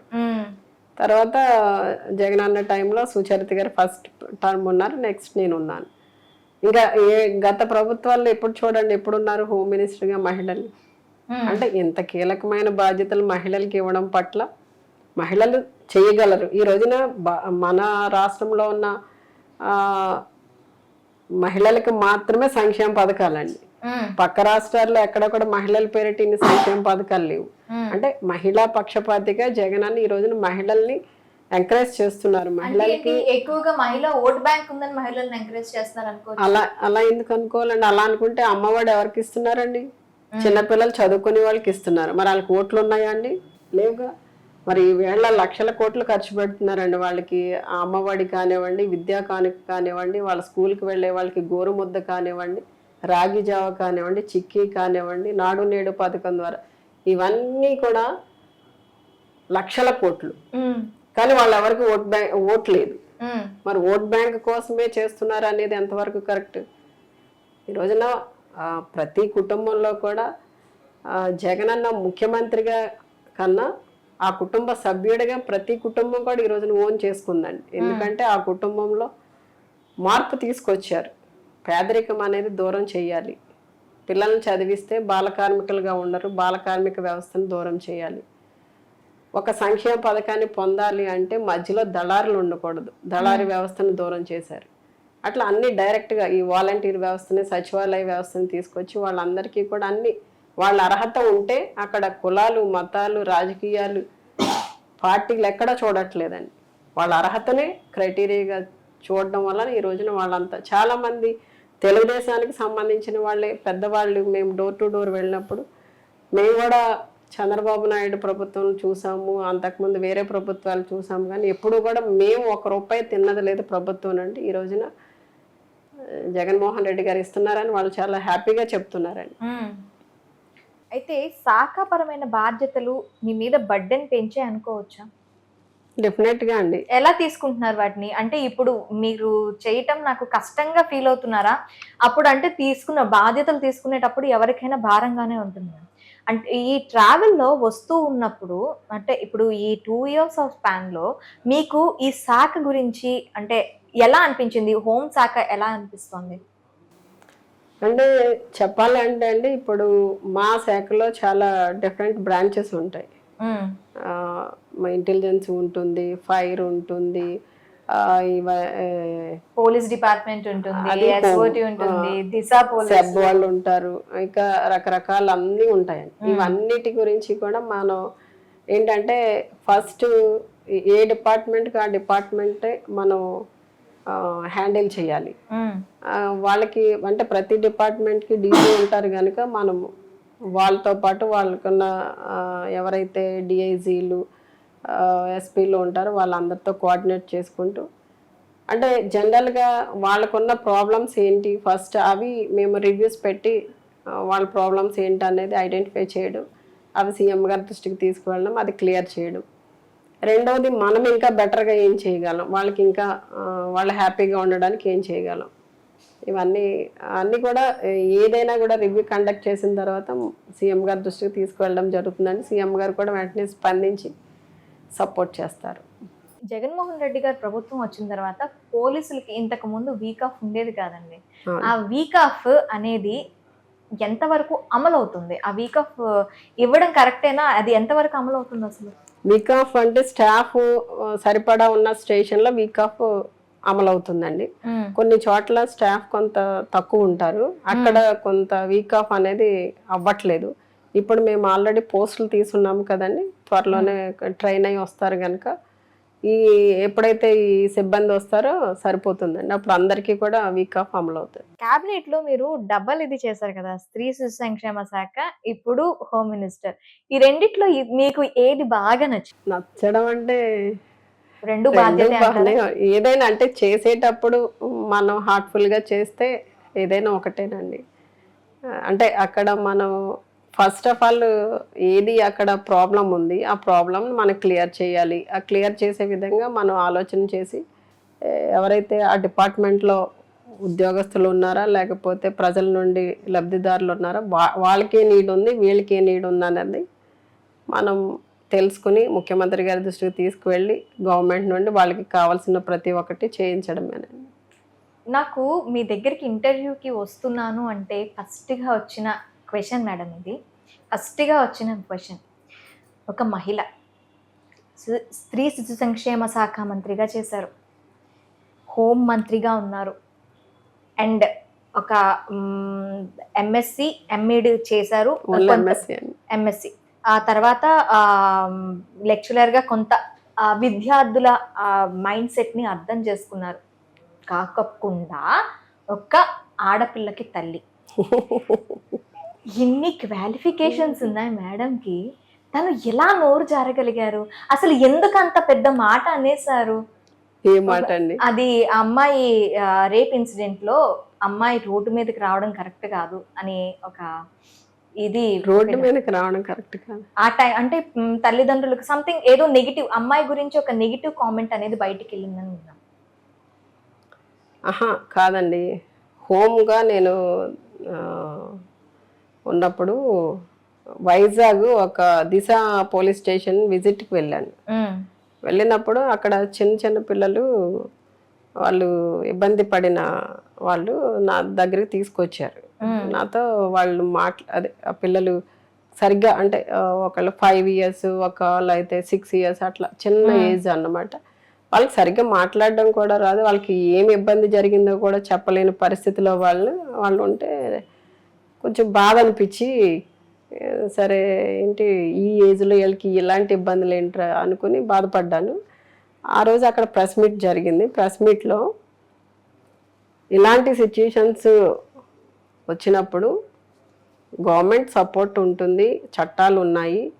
చట్టాలు కూడా అంటే ఎప్పుడు చట్టాలు ఉపయోగపడతాయండి? ఇన్సిడెంట్ జరిగిపోయిన తర్వాత, అంతే కదా. ఇన్సిడెంట్ జరగక ముందు రెస్పాన్సిబిలిటీ ఎవరిది? పిల్లల్ని మంచిగా చూసుకోవడంలో తల్లిదండ్రులదే బాధ్యత. తల్లిదండ్రులలో కూడా కొంతమంది కన్న తండ్రులు కూడా అఘాయిత్యాలు చేసిన సందర్భాలు ఉన్నాయి. డెఫినెట్లీ దీనికి నేను ఒప్పుకుంటాను. ఆ సందర్భాలు ఉన్నాయి కనుక తండ్రి కన్నా కూడా తల్లిదే బాధ్యత అని చెప్పాను నేను. దాన్ని ముందు వెనక తీసేసి వాళ్ళకి కావాల్సింది వేసుకుని ఏదో వాయించి పడేసారు. అసలు జరిగిన స్టోరీ ఇది. అంటే నెగిటివ్గా అంటే ఇప్పుడు మనము గవర్నమెంట్ తరపున మాట్లాడుతున్నప్పుడు మనము ఏదైనా ఒక మంచి మెసేజ్ని పబ్లిక్ ఇస్తున్నప్పుడు దాన్ని యాజ్ ఇట్ ఈజ్గా వేస్తే అవి ఏ ఛానల్స్ కానివ్వండి, అక్కడ ఎల్లో ఛానల్ అనో ఇంకోటనో ఫీల్ అవ్వకుండా మనం కరెక్ట్గా ఇచ్చిన మెసేజ్ని పబ్లిక్కి చేరవేస్తే కొంతమంది కన్నా తెలుస్తుందండి. దాన్ని నెగిటివ్గా అటు ఇటు కట్ చేసుకుని నెగిటివ్గా వేయడం వల్ల ఉపయోగం ఏంటి? ఆ ఛానల్కి ఏమన్నా రేటింగ్ పెరుగుతుందని వాళ్ళు అనుకోవచ్చేమో, కానీ నిజం తెలిసిన రోజు మళ్ళీ వాళ్ళకే 0 పడుతుంది. అయితే మీరు ఇప్పుడు లోకేష్ గారు యుఎస్లోని ఎలా ఇదైంది అని అనేటప్పుడు, కొవ్వూరులో లోకేష్ పాదయాత్ర జరుగుతున్నప్పుడు చాలా వైలెంట్గా అక్కడ నియోజకవర్గ ప్రజలు రియాక్ట్ అయ్యారు. దానికి వెనకాతల తానేటి వనిత ఉన్నారు అని చెప్పి ఒక ఎలిగేషన్, దాన్ని ఏమంటారు? యాక్చువల్లీ అలాగే లోకేష్ గారి పాదయాత్రకి నేను రియాక్ట్ అయితే ఒక ప్లేస్లో రియాక్ట్ అవ్వరండి. నా కాన్ఫిడెన్స్ ఎక్కడండి? బ్రాహ్మణగూడెం నుండి స్టార్ట్ అయ్యి చాగల్లు మండలం కవర్ అయింది, కొవ్వూరు మండలం కవర్ అయింది, కొవ్వూరు టౌన్ కవర్ అయింది. మరి అన్ని ప్లేసెస్లోనే అటాక్ జరగాలి కదా, నా హస్తం ఉండుంటే. అంటే జనరల్గా పొలిటికల్గా లీడర్స్ ఆలోచించేటప్పుడు పక్క నియోజకవర్గాల లీడర్స్ ఏం చేస్తున్నారు, వాళ్ళు ఎలా అటాక్ చేశారు అనేది ఆలోచన చేసి వీళ్ళు కూడా ఏదో ఒక విధంగా వాళ్ళ నిరసన వ్యక్తం చేయాలనేది చేస్తుంటారు. ఎందుకంటే గతంలో జగనన్న పాదయాత్ర చేసినప్పుడు చాలా భయంకరంగా పసుపు నీళ్లు పట్టి కడిగారు వాళ్ళు. ఆ గాయాలు మేము మర్చిపోలేదండి. మా నాయకులు అంతకన్నా మర్చిపోలేదు, కార్యకర్తలు అస్సలు మర్చిపోలేదు. ఆ బాధ వాళ్ళకు ఉంటుందండి. నిజంగా నేను హోమ్ మినిస్టర్ హోదాలో తను ఏదైనా ఇబ్బంది పెట్టాలంటే పాదయాత్ర జరగకుండానే చేయొచ్చు. అది నేను ఇన్వాల్వ్ అవ్వలేదు కాబట్టి అక్కడతో అయ్యిందండి. ఓకే మ్యామ్, ఇప్పుడు కొవ్వూరు అని చెప్తే అంటున్నాను, ఇంతకు ముందు మీరు గోపాలపురం నుంచి తెలుగుదేశం పార్టీ ఇచ్చేశారు, ఇప్పుడు కొవ్వూరుకి కాన్స్టిట్యున్సీకి మారారు. ఈ కొవ్వూరు కాన్స్టిట్యున్సీలో అంటే మీకు గోపాలపురం నాన్నగారు చేశారు కాబట్టి కంచుకోట అప్పటికే, మరి కొవ్వూరు మారడంలో మెయిన్ రీజన్ ఏంటి? కొవ్వూరు మీరే సీట్ అడిగారా లేకపోతే ఆయన క్యాబినెట్ రెడ్డి గారే మీకు ఇచ్చారా? లేదు, నేనే అడిగానండి కొవ్వూరు. ఎందుకనండి? అంటే అంతకు ముందు 2 టర్మ్స్ నాన్నగారు, 9లో నేను, 3 సార్లు కూడా అదే కాన్స్టిట్యున్సీలో సైకిల్ గుర్తుకు ఓటు అడిగాము. మళ్ళీ అక్కడే అదే ప్రజల దగ్గరికి వెళ్ళి మళ్ళీ వేరే ఫ్యాన్ గుర్తుకు ఓటు అడగాలంటే కొంచెం నాకు ఇబ్బందిగా అనిపించింది. సరే సరే ఇట్లా ఉంది, అంతకుముందు అక్కడ ఉన్నా, లేదమ్మా నీకు బాగుంటుంది గోపాలపురమే ఉండని చెప్పారు జగన్ అన్న. ఆయన కూడా నేను రిక్వెస్ట్ చేసి నేను కొవ్వూరుకు వెళ్ళాను.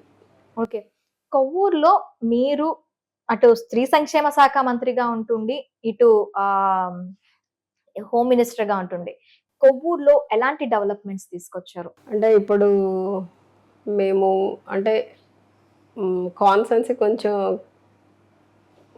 కాంపాక్ట్గా ఉంటుందండి.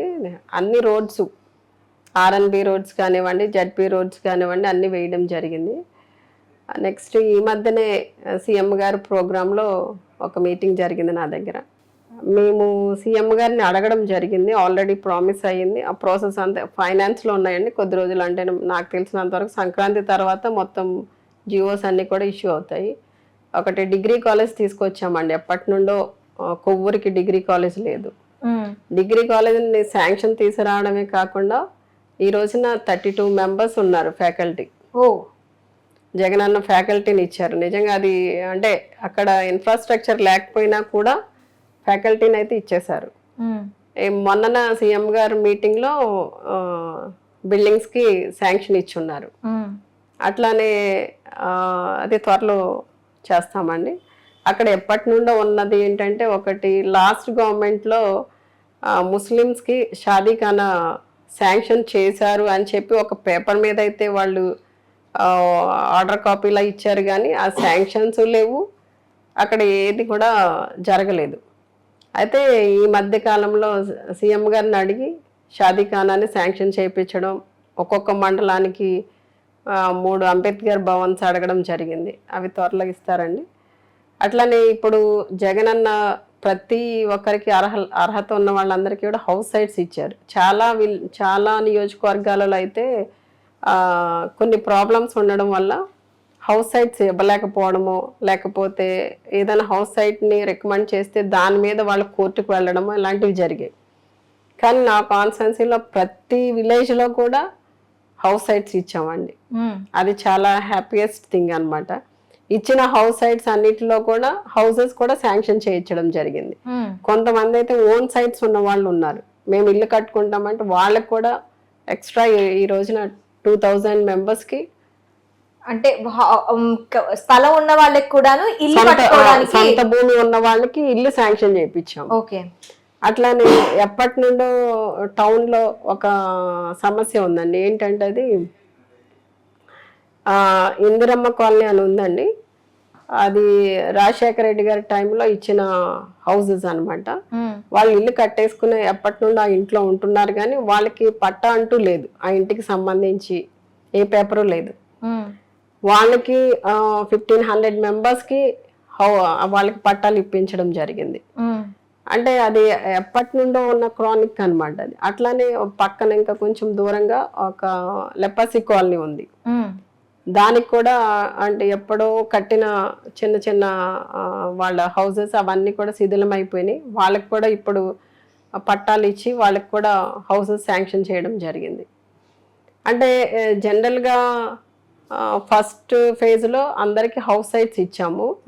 సెకండ్ ఫేజ్లో 90 డేస్కి హౌస్ సైట్స్ ఆన్లైన్ చేసి ఉంచారు. కానీ చాలా చోట్ల అంటే వేరే నియోజకవర్గాలతో కంపేర్ చేస్తే చాలా నియోజకవర్గాల్లో సెకండ్ ఫేజ్లో ఏదైతే ఆన్లైన్ అయిందో అట్లా ఆన్లైన్ అయి ఉన్నాయి. కానీ నా దగ్గర చాలా గ్రామాల్లో సెకండ్ ఫేజ్లో కూడా మళ్ళీ హౌస్ సైట్స్ ఇచ్చున్నాం. ఎందుకంటే అక్కడ ఎక్కడెక్కడైతే గవర్నమెంట్ ల్యాండ్ ఉందో అదంతా ఐడెంటిఫై చేసి అది ఇరిగేషన్ ల్యాండ్ కానివ్వండి, రోడ్స్ అండ్ బిల్డింగ్స్ సంబంధించిన ల్యాండ్ కానివ్వండి, ఇట్లా ఏ ల్యాండ్ అయినా కూడా దాన్ని మళ్ళీ గవర్నమెంట్ నుండి పర్మిషన్ తీసుకొచ్చి కలెక్టర్ ద్వారా మళ్ళీ వాళ్ళందరికీ పట్టాలు ఇప్పించడం జరిగిందండి.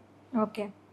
శాఖాపరమైన బాధ్యతలు చేస్తున్నప్పుడు హోమ్ శాఖకు సంబంధించి మీ టర్మ్ లో ఎలాంటి రిజల్యూషన్స్ తీసుకున్నారు? అంటే జనరల్గా అండి మీరు ఇందాక చెప్పున్నారు వీక్లీ ఆఫ్ ఒకటి వచ్చి తీసుకున్నాము. రెండోది డిపార్ట్మెంట్లో జనరల్గా 0 ఎఫ్ఐఆర్ అనేది ఒకటి తీసుకొచ్చాము. అంతకు ముందు 0 ఎఫ్ఐఆర్ ఉండేది కాదు. ఎట్లా అంటే ఈ పరిధి మాది, ఇది దాటితే వేరే వాళ్ళ పరిధి, మీరు అక్కడ వెళ్ళి కంప్లైంట్ చేయండి అని పంపించేస్తా ఉండేవారు. ఆ ఇబ్బంది లేకుండా ఎక్కడైనా కూడా ఏ స్టేషన్ కైనా వెళ్ళి ఎవరైనా ఎవరికి ఇబ్బంది వచ్చినా కూడా అక్కడ కంప్లైంట్ చేయొచ్చు, అక్కడ ఎఫ్ఐఆర్ ఫైల్ అవుతుంది. 0 ఎఫ్ఐఆర్ తీసుకురావడం జరిగిందండి. ఫ్రెండ్లీ పోలీసింగ్ నేర్పించారు. గతంలో పోలీసులు అంటే జనరల్గా భయము, పోలీస్ స్టేషన్కి వెళ్ళాలంటే భయము, అక్కడ వెళ్ళిన తర్వాత వాళ్ళు ఎలా ట్రీట్ చేస్తారనే భయము. ఇప్పుడు అంతా కూడా సీఎం గారు వాళ్ళందరికీ చెప్పింది ఏంటంటే మీరంతా కూడా ఫ్రెండ్లీగా మూవ్ అవ్వాలి. ఎప్పుడైతే మీరు ఫ్రెండ్లీగా మూవ్ అవుతారో వాళ్ళ ప్రాబ్లం ఏంటో మీ దగ్గర చెప్పగలుగుతారు. మీరే ముందు కఠినంగా ఉంటే వాళ్ళు ఎట్లా ఇదవుతారు అనేది ఆ ఫ్రెండ్లీ పోలీసింగ్ని ఒకటి తీసుకురావడం జరిగింది. దిశ యాప్ అని తీసుకురావడం జరిగిందండి. నిజంగా దిశ యాప్ వల్ల మరి ఈ రోజున దిశ యాప్ వల్ల ఇప్పటి వరకు ఎన్ని కేసెస్ అనేవి అక్కడ నోటీస్ అయ్యాయని మనం అనుకోవచ్చు? మనం అంటే బయటికి రాలేకపోయిన ఆడపిల్లల కోసం దిశ యాప్ తీసుకొచ్చారు అంటే అలా కదండి. దిశ కాల్స్, SOS నొక్కే కాల్స్, కొన్ని టెస్టింగ్ కాల్స్ ఉంటాయి. ఓకే, అసలు వీళ్ళు రియాక్ట్ అవుతారా లేదా అనేది టెస్ట్ కాల్స్ చాలా ఉంటాయి. ఆ కాల్స్ అన్ని ఫిగర్స్ వేరే ఉంటాయండి. అంటే టెస్ట్ కాల్స్ కన్నా ఏవైతే ఇప్పుడు ఎఫ్ఐఆర్ ఫైల్ అవుతుందో వాళ్ళు చెప్పినప్పుడు అది నిజంగా ఇదవుతుందో వాళ్ళకి క్లియర్ చేయడం, అంటే దాదాపు 15,000 వరకు కూడా ఈ రోజున మన వల్ల ఈ దిశ యాప్ వల్ల లబ్ధి పొందిన వాళ్ళు ఉన్నారు. 15,000 మంది. అయితే ఈ రోజున మనమే కాదండి, మన రాష్ట్రంలో ఉన్న వాళ్ళే కాదు, బయట దేశాల నుండి వచ్చిన కొంతమంది మహిళలు ఈ యాప్ని యూజ్ చేసుకుని వాళ్ళు ఇబ్బంది పడిన పరిస్థితి నుండి వాళ్ళు కాపాడుకున్న వాళ్ళు ఉన్నారు మన పోలీసుల సహాయంతో. అంటే ఈ రోజున దిశ చట్టాన్ని తీసుకురావాలని ఏదైతే ముఖ్యమంత్రి గారు ఆలోచన విధానం ఉందో దానికి కొంచెం సెంట్రల్ గవర్నమెంట్లో కొన్ని కొర్రీలు పడడం వల్ల అది కొంచెం పెండింగ్లో ఉంది. అంటే దిశ బిల్ అనేది ఇక్కడ నుండి వెళ్ళడం జరిగింది కానీ అది చట్ట రూపం దాల్చలేదు ఇంకా. ఓకే, సో అది కనుక వచ్చుంటే ఇంకా హోమ్ డిపార్ట్మెంట్లో మంచి అంటే ఎవరైతే నేరం చెయ్యాలనే ఆలోచన ఉంటుందో ఆ ఆలోచనకు కూడా వాళ్ళు భయపడతారనమాట. అలాంటి చట్టం అండి అది. Already Taneti Vanitha home minister గా ఉంటున్నప్పుడు లా అండ్ ఆర్డర్ చాలా కంట్రోల్ గా ఉంది. తప్పు చేయాలన్న వాళ్ళు కూడాను తప్పు చేయాలని ఆలోచించే దీంట్లో ఉంది. పోలీస్ వ్యవస్థను అయితే ఒక గాడిలో పెట్టారని అనుకోవచ్చు మ్యామ్ మీరు. థ్యాంక్ యూ అండి. ఇంకా ఈ దిశ యాప్ ద్వారా ఇంకా ఎంతమంది లబ్ధిదారులు ఉన్నారు? అంటే నాట్ ఓన్లీ 15,000. జనరల్ గా అండి ఇప్పుడు ఈ దిశ యాప్ వల్ల ఉపయోగము జనరల్ గా ఇప్పుడు ఎవరైనా ఆపదలో ఉన్నప్పుడు ఇప్పుడు మీ దగ్గర స్మార్ట్ ఫోన్ ఉంటే మీరు డౌన్లోడ్ చేసుకోవచ్చు. అదే జనరల్ గా అందరూ అనుకుంటున్నారు ఈ దిశ యాప్ అనేది మహిళల కోసమే కదా, మహిళలు ఒక్కళ్ళే డౌన్లోడ్ చేసుకుంటే సరిపోద్ది మనకెందుకులే అని పురుషులు అనుకోవచ్చు. కానీ పురుషులు కూడా స్మార్ట్ ఫోన్ ఉన్న వాళ్ళు వీళ్ళంతా డౌన్లోడ్ చేయడం వల్ల ఏంటంటే ఎవరైనా మహిళ వాళ్ళకి స్మార్ట్ ఫోన్ లేకపోవచ్చు, వాళ్ళ దగ్గర ఆ యాప్ లేకపోవచ్చు, స్మార్ట్ ఫోన్ ఉన్నా కూడా తెలియకపోవచ్చు. ఈ పురుషుల దగ్గర ఈ యాప్ ఉండే SOS బటన్ నొక్కినప్పుడు పోలీసులు వచ్చి వాళ్ళని సేవ్ చేయడానికి అవకాశం ఉంటుంది. ఆ విధంగా కూడా పురుషులు కూడా డౌన్లోడ్ చేసుకోవాలని చెప్పి మీ ద్వారా తెలియజేస్తున్నానండి. అంటే ప్రతి ఒక్కళ్ళు కూడా స్మార్ట్ ఫోన్ ఉన్నవాళ్ళు మనకెందుకు ఈ యాప్తో మనకు అవసరం ఏంటో అనుకోవచ్చు. అలా అనుకోవద్దు. ఆ యాప్ డౌన్లోడ్ చేయడం వల్ల మన హెల్ప్ చేయడానికి ఆ రోజున మనం ఉపయోగపడతాం. అట్లానే ఈ రోజున మహిళలందరూ కూడా ఈ దిశ యాప్ ఉండడం వల్ల చాలా ధైర్యంగా తమ పనులు తాము చేసుకోగలుగుతున్నారండి. అంటే ఇదివరకు ఎవరైనా బయటకు వెళ్ళాలి అంటే కొంచెం చీకటి పడింది, లేదంటే పని ఉంది వెళ్ళాలి, తోడు లేరు, వెళ్ళాలా మానాలా అనే ఆలోచనలు ఉండేవి. కానీ ఈ రోజున ఏంటంటే ఎక్కడైనా ఇబ్బంది అవుతుందంటే ఈ SOS బటన్ నొక్కని పోలీసులు వచ్చేస్తున్నారు, హ్యాపీ. కొంతమంది పిల్లలు అయితే కాలేజ్ పిల్లలు లేదా కొంతమంది ట్రావెల్ చేసే వాళ్ళు ఎక్కడైనా ఇబ్బంది వస్తే వాళ్ళకి హెల్ప్ చేయడం కోసం ఆ SOS బటనే నొక్కుతున్నారండి. పోలీసులు వచ్చి వాళ్ళని జాగ్రత్తగా మళ్ళీ వాళ్ళ ఇంటి దగ్గర దించడం కానీ లేదా ట్రావెల్ చేసి వాళ్ళకి ఏదైనా ఇబ్బంది వస్తే వాళ్ళకి హెల్ప్ చేయడం కానీ ఇవన్నీ జరుగుతున్నాయి. ఇవన్నీ చాలా కొన్ని మీడియా ద్వారా అంటే మీడియా ఛానల్స్ తక్కువగా ఉండడం వల్ల ఇవన్నీ కూడా బయటికి తెలియట్లేదండి. ఈవెన్ మగవారికి కూడా దిశ యాప్ వల్ల ఉపయోగపడుతుంది కదా.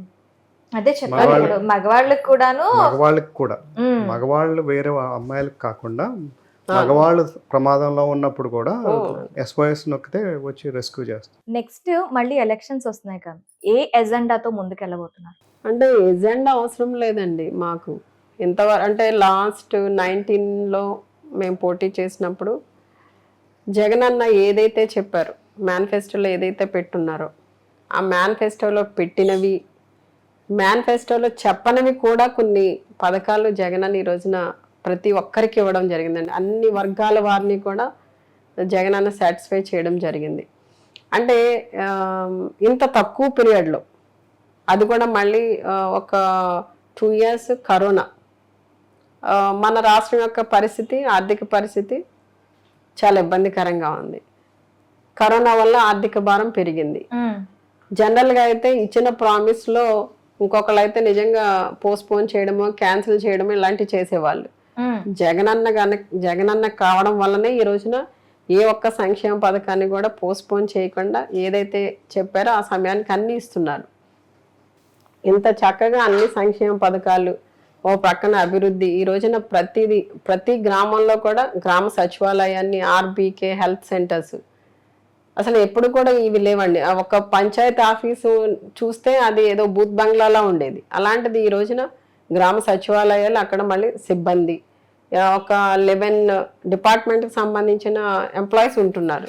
అన్నీ కూడా మన గ్రామంలోనే మన అవసరాలు. అంటే గతంలో ఒక మండల ఆఫీస్లోనే ఈ ఫెసిలిటీ ఉండేది, మండల కేంద్రంలో. కానీ ఈ రోజున ప్రతి గ్రామంలో కూడా సచివాలయం, RBK హెల్త్ సెంటర్. మళ్ళీ ఈ రోజున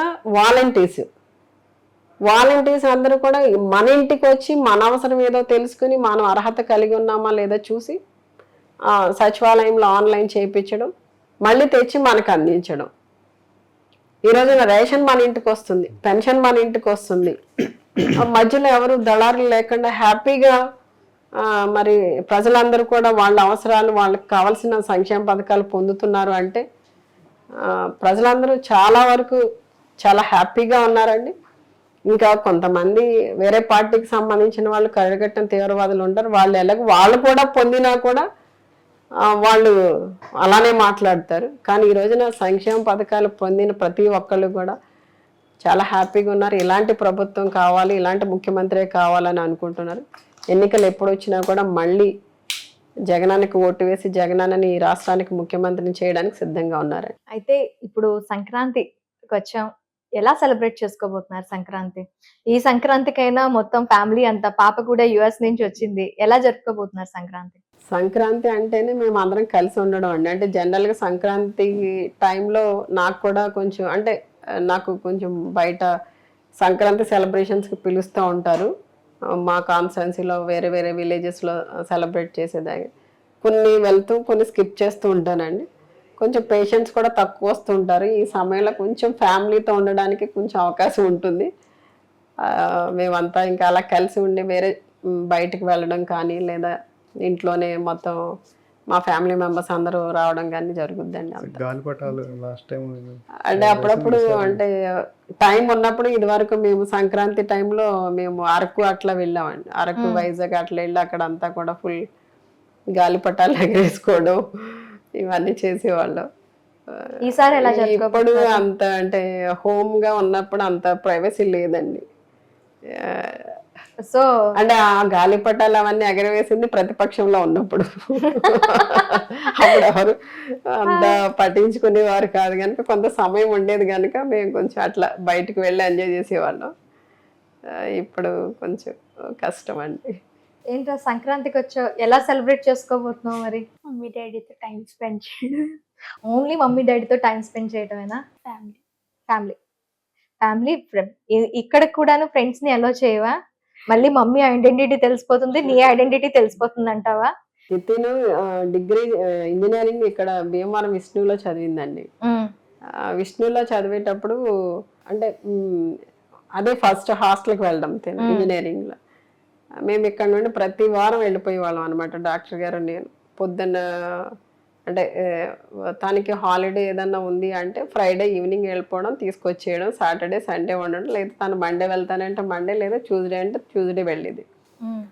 లేదు మేము తనకి కుదరట్లేదు రావడం అంటే మేము ఆ రోజు వెళ్ళేవాళ్ళం అండి. సండే మార్నింగ్ వెళ్ళి ఈవినింగ్ వరకు ఉండి తనకి తనతో పాటు లంచ్ చేసి కాసేపు కబుర్లు చెప్పి వచ్చేవాళ్ళం. అలా ప్రతి వీక్ అండి, అసలు మధ్యలో ఒక్క వీక్ అనేది కూడా గ్యాప్ లేదు. ఎలక్షన్స్ ముందు నేను చెప్పాను తనకి, అరే నాకు కొంచెం టైట్ అయిపోద్ది 2 months నేను రాలేను, డాడీ మాత్రమే వస్తారు, నువ్వేమో అనుకోవద్దమ్మా అంటే సరే అని నాకు పర్మిషన్ ఇచ్చిందండి. పర్మిషన్ ఇస్తే ఈయన వెళ్ళి చూసి వచ్చేవారు, లేదు తను వస్తానంటే తీసుకొచ్చేసేవారు. అట్లా జరిగింది.